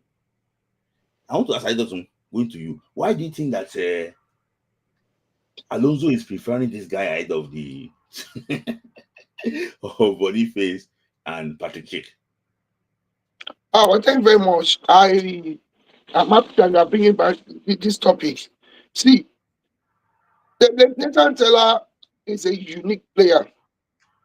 He's a player that is very, very disciplined, and I've been seeing the way, since Alonso started using him, even when we had that injury scare and I come back, Alonso is still using him, meaning there's a play, there are qualities in this guy that Alonso loves. There are qualities in this guy that Alonso loves. And I've been saying it, see, I think he's have to do with his football education, his football techniques. That, and if you look at him, sometimes even when he's playing up front, the way he goes back to join to help the team at the back, that's the quality of a player. We know Alonso has played with very big clubs. He understands more of the football. I think this boy is a unique player. Just like Chris was talking about Uche Chrisantus ago, sorry to chip in that. I don't know where we're going to play Chrisantus. To me, I know it's an attacking. I don't like to call 8 midfielder. So I think that attacking midfielder, he has to play up front. We get the room for him like that in the Spikes. Where we are lacking in Spikes is one that he can play that ball from the midfield up front. That we are lacking. But let me go to Nathan Teller. Forget the fact that guy is short. He's making this his deficiency, his strength, and his height, but it's making up for them in other areas. Hence, I say, Smith, this guy is also a gift to Nigeria, just like his brother is a fellow Indie boy, Ademola Lookman. Because I don't know what our like we say, our local champion coaches are not seeing, but these established coaches are seeing it. So I don't know why our coach has not been inviting him. Maybe there's something, but I would say it's outside of football. But it's actually football, not just it. And we have been talking about this, that football education from the cradle. He has that football education from the cradle. Unlike this brother, like his brother, Victor Boniface. And mind you, Patrick is not getting any younger. Yes. So he's not getting any younger. I'm not to take anything away from Boniface and Patrick, but he's not getting any younger. I think there are some things that this guy, Xabi Alonso, sees in Teller. Thank you. Thank you. So, Chris, any comment about that quickly? Why do you think Teller is actually ahead of these guys, in some of these big games? Why do you think they prefer to play him? I think when you watch Teller, one thing about him is that he's always on the move. Like he's always moving. Like he's always moving, and he knows how to attack space, and that is something that I don't think Boniface has that. I don't think Boniface does that. Boniface is more of a guy that you give him the ball and he brings you into it. He tries to. But when you watch Teller is like You can't like I remember the game against I think it was Atletico Madrid, even though they lost that game. You could see like he was giving that defense problems. Like you can see like anytime he gets the ball, like you see him, he's on the move and stuff like that. You know, Alonso likes that because when you remember Alonso, the strikers he played with, the strikers like that, you know, that once Alonso is with the ball like these strikers on the move and he's locating them and stuff like that is something that he sees with Taylor and he likes it. So yeah, and we remember I think it was last year Alonso said something about made a comment about Boniface and he said told Boniface that Boniface should try to be more like Drogba. I don't know if you guys yeah. that he said something about should try to be more like Drogba. And when you hear a statement like that and you remember how Drogba was, like how he was a threat to like how he attacks space, how you could give him the ball and he can, you know, body two players out and you know, so you can see like the striker that Alonso wants, the kind of striker he wants. So, and you can tell why he keeps using Teller because even though Teller is not that of a big player, when you see him, when you see the way he moves, it's very hard for you to even get the ball off him. So, and it's something I think he likes, he admires with Teller, and you can tell that if Alonso gets a chance to see a player that can give him something like that with Teller and also be able to score a lot of goals, you will tell that he will upgrade sharply. He will get that player immediately. So I think that's just what I have to say about that. Yeah, I think one thing that stands out too is that Teller's pressing ability, you know, is actually I think that one stands out too because the way he presses the opposition defenders. You know, I don't think Boniface is good at pressing, in my opinion. I don't think Boniface is good at pressing, but the way Boniface, the way Teller unsettles opposition, especially the one playing from the back, is really, really, you know, it's really a big thing. So let me just big D dog. Have you been here before? Sorry, big dick dog. Is it as in the big dog? Have you? The big dog. The big dog. It's been like like 2 or 3 Have you times. been here before? Sorry. Evening, boss. Evening. Good evening. I think you came last time. Yes. Yeah. Yes. But you didn't come with the big dog. Yeah, I just changed my nickname. Okay, the big dog. Okay. So just quickly before I want us to go to one last topic before I go. So quickly, just your contribution, please inform in 3 minutes, please. Okay, first of all, regarding the midfield issue we are facing in the national team, like what Mr. Chris said, Chrisantus Uche is a fantastic midfielder. So you guys are Uche group, Uche gang, okay? Because right now, if we look at our midfield, we are struggling. Indeed, football left him. We don't have that energy, like this to hustle. He's good on the ball, like he can pass the ball. But in terms of like marking ability, it's zero, to be honest with you. Like even if you watch him in Fulham, he struggles. He's good in the passing, but there's no hustling spirit there. So there's this other guy that plays in Sampdoria called Ebenezer. Exactly. The guy is fantastic. Like if you watch during Jojo Kocha, after Jojo left, we struggled a lot. Mikel Obi came. And he brought some memory. He played very good football.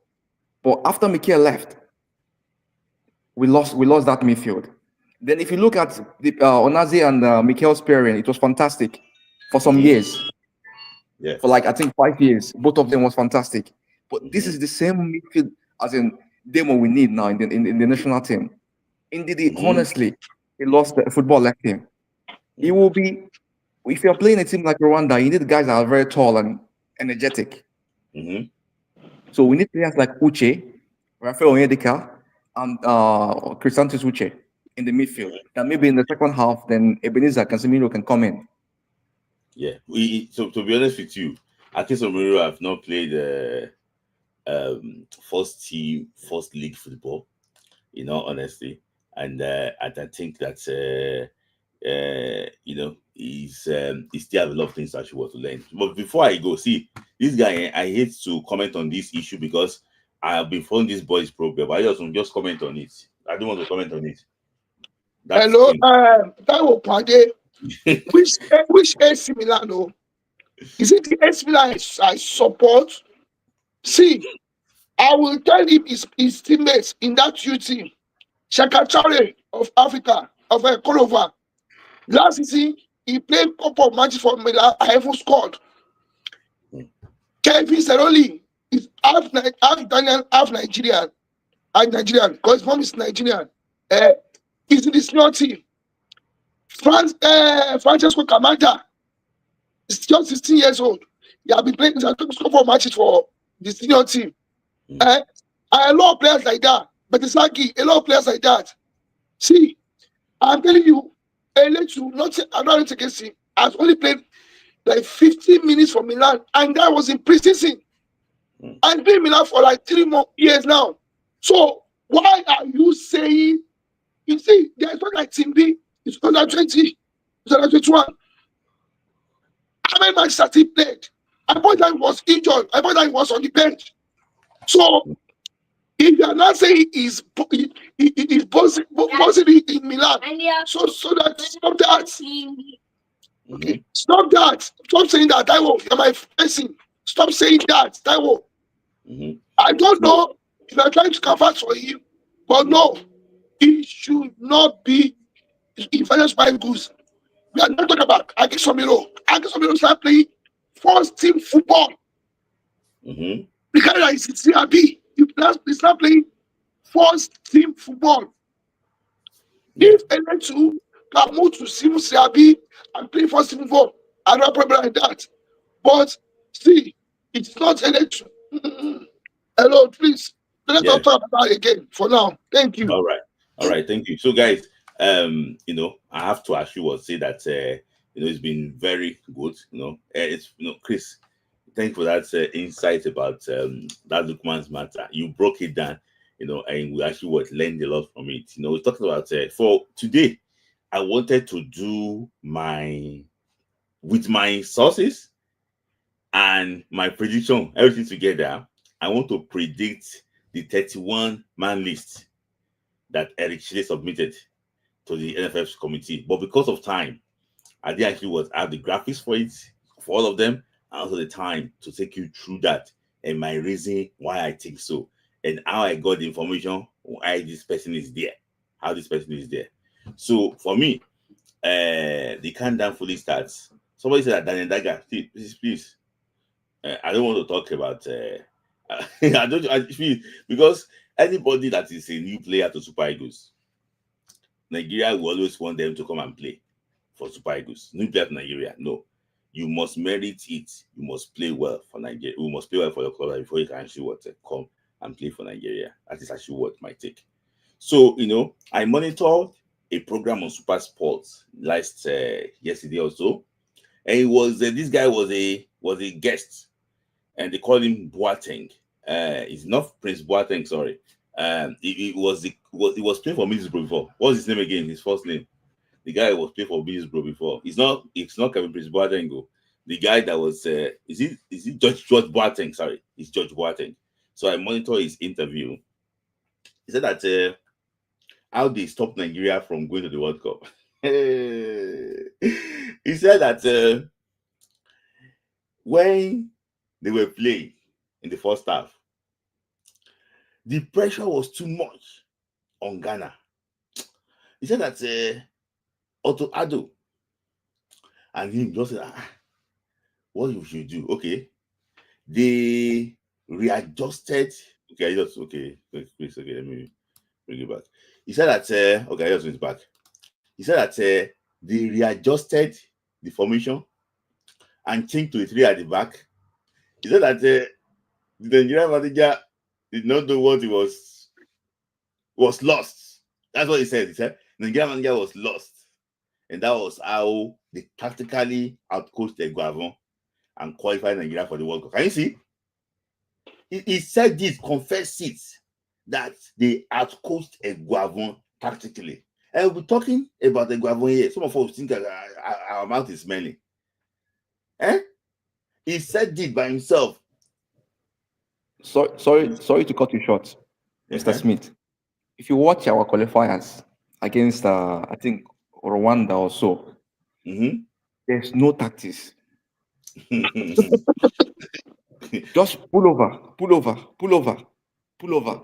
You are playing a team like Rwanda and you are playing 5-man defense. Mhm. You can imagine.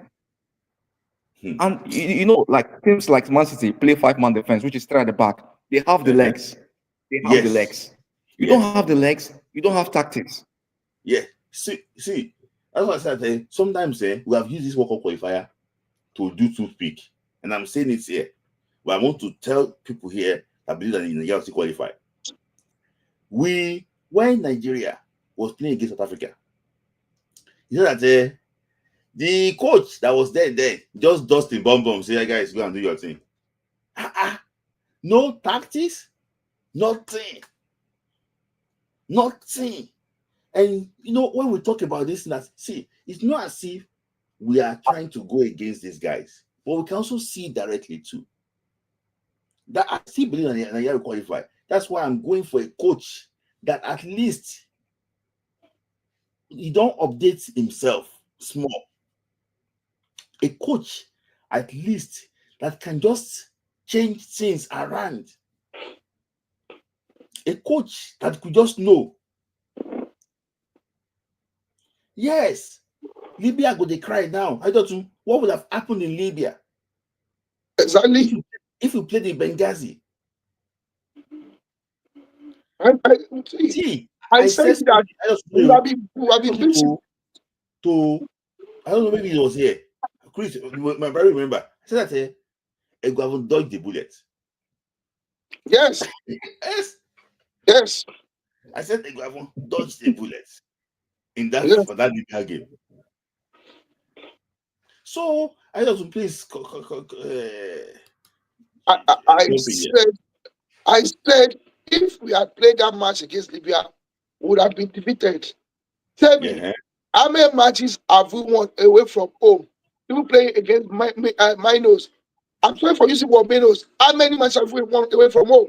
Even with this our deadly squad. We didn't win any game. We didn't win any away game. I'm saying Libya would have beaten us because Libya. I went through some of the matches. These guys, I think they play well at home. They are not that bad. They're not that bad. And they have a game plan. They have a game plan. Yeah, they are most of the players are from Al Tripoli. Yes. They would have beaten us. Their plan was to draw the game in Uyo, then beat us in Libya. Exactly. But like I said, maybe they actually messed up. They actually lost the 3 points by themselves. Like Libya, they lost the 5 points by themselves. Because I'm telling you, they did not have survived that match. Yeah, I agree. Let me just bring because of time. I know that you are coming in with a different attire today. I don't know, maybe No, I had to do. Yeah, good evening, everybody. I know that you are a Victor Osimhen advocate, but we didn't talk about Victor today. I know that we're going to skip a few things. Let's hear from you. Good evening, everybody. Yeah, I really loved what my brother Chris said. Oh my days, Chris, pump money gone. Chris, I'm listening to you. Yeah, he spoke my mind, to be honest, and then for what this my brother said just now. A few days ago, I was just watching this Nigeria Ghana first game. I don't know, YouTube just brought it. Then I was seeing the first game. I saw the midfield we arranged. There's no how we are going to score. I saw it in. I saw these people have been robbing us for a long time. They are just forcing. Nigerians were not seeing anything wrong with this thing back then because of senior man. Because that was the season. I think that was a season after he had the fluke season. He had to win FA Cup then. Was it a fluke season? I mean, he just because he himself that season he was surprised. He was crying. I don't know if you as a striker, if you score and you are crying. Yeah, I think he scored a trick. He was crying when he scored a trick. He was surprised because he has never dreamt of himself doing such. So all this time, he was surprised of all those things that was happening to him because these people have been robbing us for a long time. And now, what this is my own conclusion. I feel like every situation we see ourselves in, we are the ones that put ourselves in that situation. It is not even all the games we've drawn, it is Mm-hmm. individual brilliance of our players. It's not the coach doing. Mm-hmm. Because there's no way Nigerian players put in the right defenders, put in the right midfielders, put in the right strikers with with even all these local coaches that we have in that are our assistant coaches now. Tell them to coach them. We will win. We will win Rwanda without Chel. Mm-hmm. But because these people wants to be, the way they are, that living in the past, using players that are not supposed to be used. That is why we find ourselves in this situation. Now, Yes. if we are not careful, even though we win not the game, if we are not careful, we end up using calculator at the end of the day because Mm-hmm. of lackadaisical movements they've Yes. put themselves in the beginning. So Mm-hmm. I just feel like I see Nigeria doing well, and then I don't know. I don't know. Like I said, I would want Uche with the way he's playing. I would want Uche in that midfield. If Uche can pair up with Oyedika and Onyeka, I think something might be able to happen. The Yeah. midfield will be tight because even the commentator was saying, is it Oyedika would go to top 5 teams in the world Ye- next season? Yes. Yes. That So Onyeka has really surprised me. Oh. And kudos to Yes. Ayo yeah, too. yeah. You know, I never knew it was that good. mm-hmm. Yeah, this Champions I League saw him really against Man exposed City. him. I was like, this guy is good Yeah. though. Mm-mm. I didn't know that he's that good though. Now he's going to play against Aston Villa again. We see exactly. I hope, yeah, hopefully by God's grace, I'll go and watch him in Aston Villa if they Uh, come. Oh, Yeah, oh, Aston Villa that, is like 5 minutes away, so I'll go oh. and watch him. Yeah, Maybe I should just look for ticket too because come it's going now. to be a game of interest. I was Yes. thinking that Bayer Leverkusen will come to England, but unfortunately they Oh, are not coming. So I would have liked to go and watch Tella and Victor is that Boniface. Smith has something personal with Stella? No, no. The issue is that okay. Let me just say it this way. I want to ask you now. Do you don't rate Tella? I want to ask Ola. No, I rate him because the way he is like all these innate boys. Yeah. Like they learned football Mm-hmm. and they learned it well, Mm-hmm. both on even how to act, how to play, how to do everything. So is a player to watch out for. To be very Mm-hmm. honest, Yeah. yeah, that's all I can say about him. I've not Yeah. really spotted anything spectacular, but he's a player to watch out for because the way he plays like a very you would easily underrate him on the ball, and Mm-hmm. that's his own selling point. If he's on Yeah. the ball, you would underrate him. You would just easily Yeah. say he won't do anything good with the ball, but he will do something. Yeah. Sorry, we want to end this program now. But Okay. anytime that Ola comes here now, we go get let something. Somebody just drop one Mr. Smith, comment. Mr. Smith, He don't, he don't, increase the time for us. Increase the time yes, for us. no, he don't drop one comment now for you. Say, I think we should tone down how we talk badly about the NHL. How dare you call a good performance in the Premier League a fluke season? That is But not it's a fluke fair. season now. That was the only season he scored. That was his only good season in the Premier League. You know, okay, It's a That fluke season. Ola, that you can that address that. I just talk about yeah, that. that my brother said fluke. When we Yeah. say something is fluke, we don't mean like it was luck. Let's get the Mm-hmm. meaning of this English right. It Mm-hmm. doesn't mean it is luck. Mm-hmm. Something you can't repeat twice is fluke. Like Mm. it just Mm. came out of this thing. It's a different thing when I say it is luck, then you can criticize me the way you have just mentioned. But when I say it Mm-hmm. is fluke, you can't repeat it twice. That is what Victor was trying to fight against, that he doesn't have a fluke one season person. Wonder. Like you understand me? Mm-hmm. So you have to be able to repeat something twice, 3 times, 4 times before they say, okay, you are a world class species or you are an average player. If you do something once, you're an average player. Just like Leicester City, it was a fluke season. Just have it once and then that's it. They can't repeat it twice. Yeah, because So he spent 6 seasons at Leicester City. Leicester, Scored he that only was the had only one time he scored up to 12 goals. Only one season. The rest he was below 5. Sorry, below 6. Yeah. I hope that Even because there we, was a season. we There was can't a we season he can't blame. went scoring only 1 goal. yeah. Hope that, yeah. I used to feel sad. The coach don't used to use him. The coaches don't used to use him, but they know what they see in training. Yeah. Of course, man. Yeah. So I also your comment on that I want you to I, say I want to say this that, well, I understand where Oladipo is coming from. I understand what Oluta Olubemi is trying to say.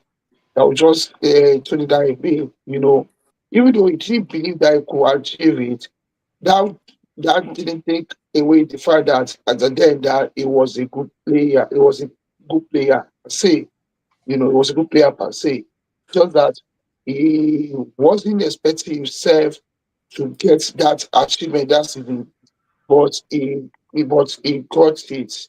Hence, I would say it means sometimes I think God works in mysterious ways, which I'm not trying to be religious here, but if we had won those matches, no, I don't have any animosity against any player, but if you have won those matches with the Nigeria players invited, by now some of them will still be in the team.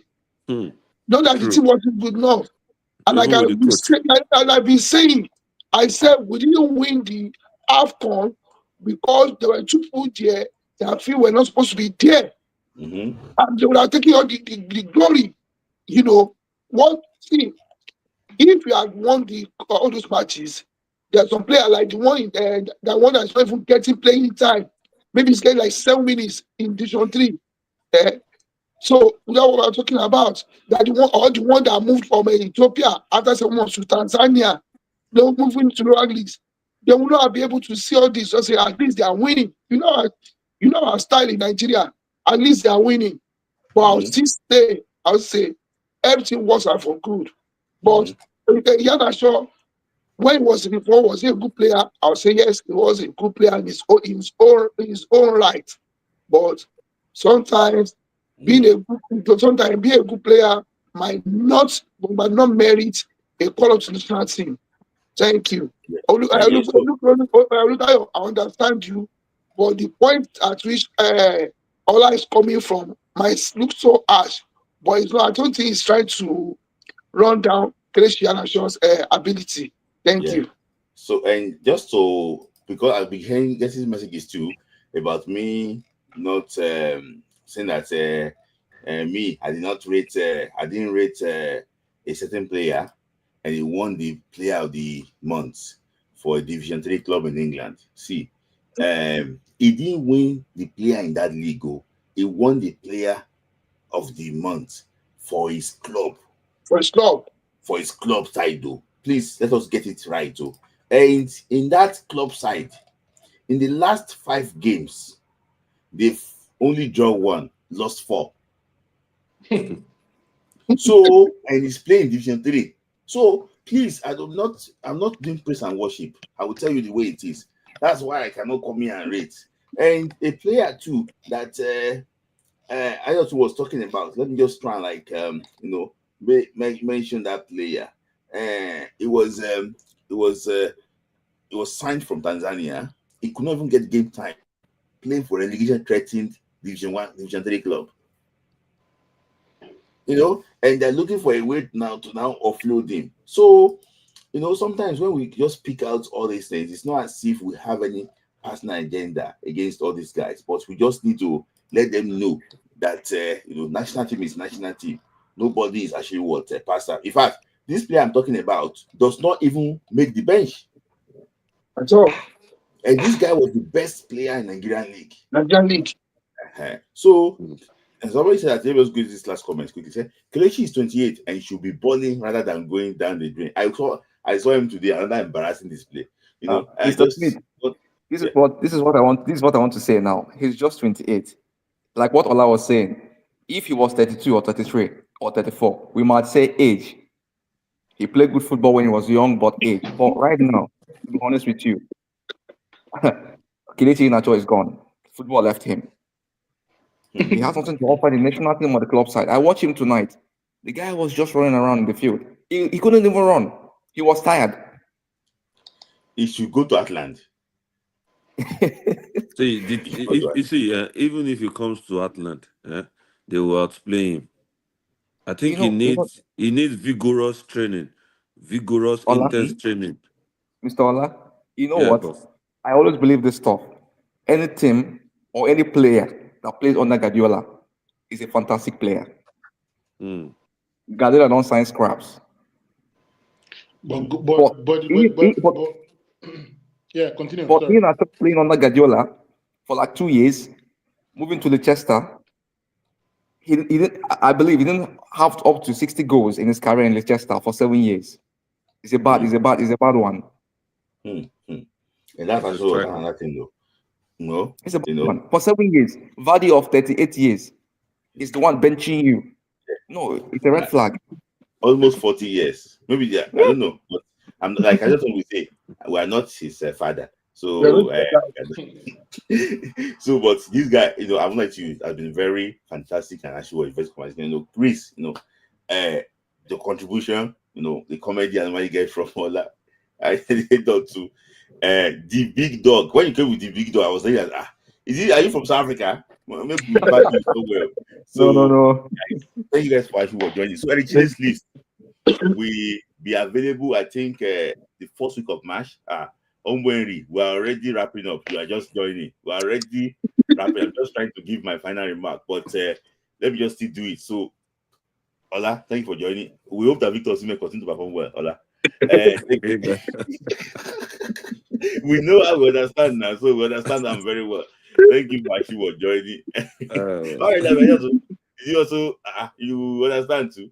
Okay, Victor Osimhen continue to perform well. For me, you know, I think that is getting ready for the qualifier. The list is going to be out. We're going to discuss the list excessively. Look at you know, where and how those guys can actually come and perform well too. Chris, you know, this is like where you are our Lami Yama today. Start the day. You broke the Lookman's issue down, and also the big dog. Thank you for actually what you're joining. So I will let you go now quickly. Thank you guys for joining. So let me just see if I can bring up Murray for like 2 minutes before I do my final remark. So thank you guys. You can leave. Let me just thank you. I don't know, maybe it's hanging. Okay. All right, Chris. Thank you. We'll talk later. Okay, I think all that. So I don't think you can still just wait. Oh, and where himself is angry. I don't know. Is it me that is angry? No, you are good, yeah. I think Umbury is angry. So Umbury is angry. Umbury is angry, actually. Umbury is angry. So I think Umbury, let me just give you like 2 more minutes to see maybe can actually still come up. If you cannot come up, okay, you just left now. We'll give you like 2 more minutes quickly. So see maybe can still come up. So you know, we don't hate these national team players. What we just want is the best for the national team. We also want the best because some of them they break our hearts too when they don't actually well, when they don't do well. So so we just want the best. That is actually what that. So and you know, I can see that this Gasperini actually what Gasperini actually dominated Italian press. So Chelsea fans on Twitter are trying to lure Lookman. He's not go to Chelsea.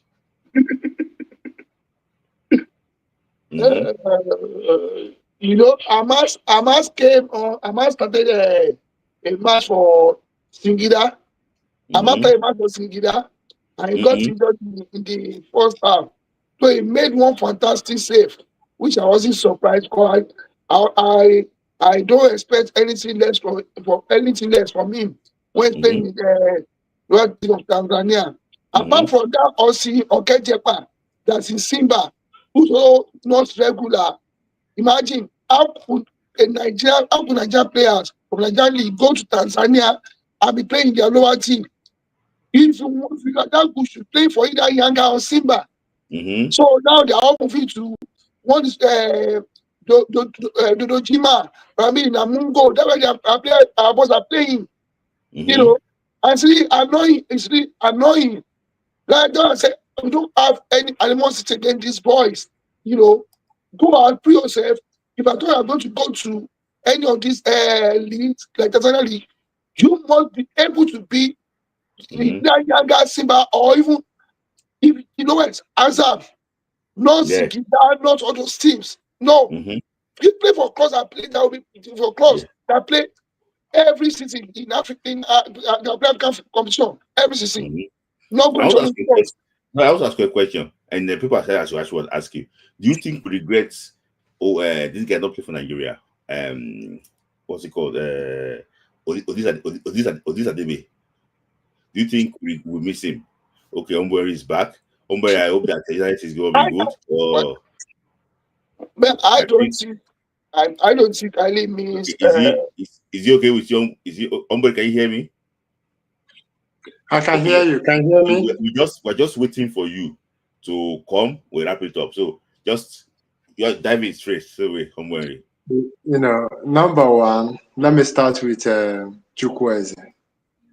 Whoever is his agent should make sure that he leaves AC Milan as soon as possible. It's not helping him. Yes, that's number one. Number two,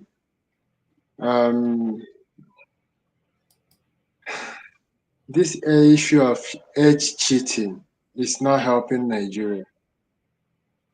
You see, if you see any player from the grassroots who is 28 years, he's not going up, rather he'll be coming down. Will they take it? Huh? Are they going to tell you that they are 30? If somebody is 28, say that his age is 28, add plus 5, that is 33 years. If they are considerate. So, Iheanacho have to do something about himself. I want to ask you a question. Do you think Iheanacho lied about his age? Definitely sure now. Sure, 100%. Do you have any evidence to back it up? Look at, if I want to, that's my. I don't want to expose my one of the great journalists we have, Ademola. When Ademola posted him, Ademola is doing his doctorate. Look at the picture of Ademola. Look at the picture of Iheanacho. Look at you. The stats will show you what is going on. So let's be honest to ourselves. Let's be honest to ourselves. You can't tell me that you're 28, you are performing poorly. What is going on with you? Let's be honest. 28 years. Yeah, you don't have injury. Come on, let's use common sense to do something. Okay. Eguavon is like officially is about 59, 60 years of age. Do you think he cheated too? Age Eguavon? It's like Eguavon is like 50. Is he 60 years of age or so? Almost 60. Almost 60. Do you think that what the question you were saying, what was his performance when he was He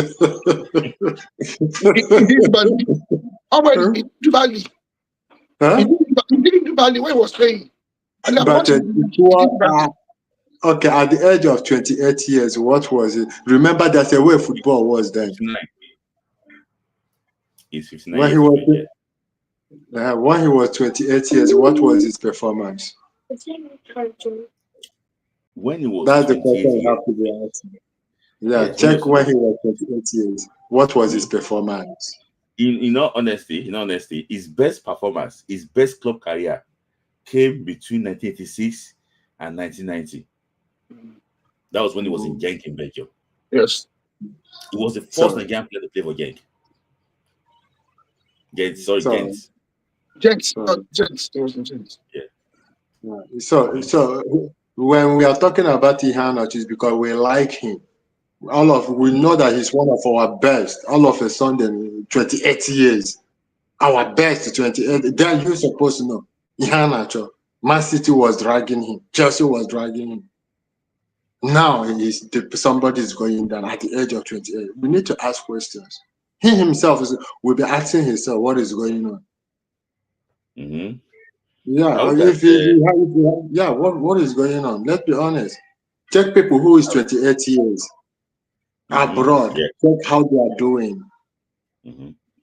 You who are 28 years in Africa. You know, this topic about HGD, we'll look for a way to dissect it. I have some historical backgrounds to it, and we'll talk about it. But I'm going to take the last comment because that last comment concerns somebody's player. So, I know. Bring it. Who be that? So I think that most of our guys in Osimhen and Yaya just said they didn't add much to their age. Osimhen, Chukwueze, and Wakali look like they didn't lie too much. But you know, part of the player I mentioned there, his elder brother was 7 months older than him. I don't know how that one happened. 7 months. I don't know. Sorry, you know, can you just explain how that one happened? How can his elder brother be 7 months older than the other brother? Maybe they were supposed to be twins. Maybe one stayed longer in the month. So when they gave birth, for me, when they give it directly, the woman conceived. I don't understand. Which is not switch. Be like medically, I'm not a doctor, but I don't think it can be proven because when a woman gives birth, she will need to take time off sexual intercourse for some time. You know, when a man gives birth, she will have to take time off sexual intercourse. You know, before she can start having sex. So I don't see any reason, I don't see how possible it is. Or like I'm a medical practitioner, I don't see how possible it can be or it should be for a woman to have children 7 months apart. A man can have 10 children in 1 month, but not a woman. So I don't see how possible that can be. So it's not I'm not a medical person. No, so let me say this right. Concern about don't give people an opportunity to start talking about you. Like for example, nobody will now begin to question Osimhen's age because he's performing very well. He's going up. Nobody will question that. But when you now begin to perform poorly and you are forcing yourself to become to the super egos, and we know you that you are doing well, now you are no longer doing well. We begin to question your everything. Don't give us room to question you. Yeah. You get yeah. Sorry, I don't know where it's talking. I don't know. Okay, sorry. I don't know. Somebody tackle you here. It is possible. I don't know. My Igbo neighbors did it in the Arab. If it is 1 year, it's possible, but I don't know about 7 months, 8 months. I don't know. But 1 year is possible. 1 year is possible. 1 year is possible, but I don't know about it. But the only thing I'm saying is, please, Chile, they have been giving you jersey, welcoming you. Put your head straight. You guys understand what you say. Let me tell you something there. Look, see, in the Nigerian system, if you are too strict, they can wound you. Yes. You are right. But it's to do what you want. If you can prove a point, get 2 wins, people will understand his decision. Okay. You know now, local league, it was writing too. I don't say they see nothing. They see nothing. You know. And shout out to like those that have been here for close to more than 2 hours. Shout out to like there's also, I don't know if you are here, you always send me things to that his opinion about what we discuss here. Ombre sometimes feature prominently, you know, in some of the comments I normally actually don't see what Ombre is not controversial any longer. So it's because of my work is too much, man. Hi. Yeah. On Fridays are supposed to be coming, but it's too much. I know, I understand. So I also appreciate all of you that have been here for like 2 hours. Despite that, we didn't inform you of the topic, you still came, you gave us like a very valuable and good contribution. And thank you too for those that like the video. I can see 51 likes now. Despite that, my friends and my enemies, all of you came to watch me here. Thank you. 52 likes too. Thank you for being there. You know, there's going to be countdown to the World Cup qualifiers, and officially it starts. We started like 3 weeks ago, but South Africa, and the Republic are reaching their list earlier than Nigeria. We'll also be discussing their list to discuss the venue, discuss the referee that will be awarded, that will actually be taking, officiating those games. So we hope that it ends well for Nigeria. We'll be monitoring Lesotho, and we're taking predictions too. There's also going to be what go predict and win too in this World Cup qualifier. So people who have been our fans here from Nigeria, they can also win money, enjoy from our stable here too. So thank you. I want to actually appreciate everybody for finding time to join this evening. It has been another wonderful edition of Friday Night Soccer Club. We are pinning you here now. We're not allow you to go club. So some people they be palo, they were listening to Smith Lai. Thank you for being there too. So I remain your host, Smith Lai. So guys, I don't thank you for joining. Thank you for Thank joining. you, thank you, bye. Thank you, brother. Yeah. Thank you. So thank you guys for joining. It's been a very wonderful edition. And I always say, let me just say something to end it, the life. It's not as if I'm giving you too much confidence, but I'm just telling you that anytime you see this group, look at where Nigeria is. Look at how many matches we have left.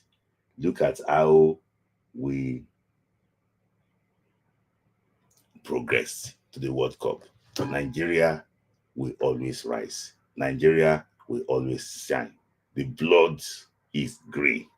The skin is green. Nigeria will qualify for the World Cup in Canada, Mexico, and America. Go to bed and enjoy your night. Thank you guys for joining.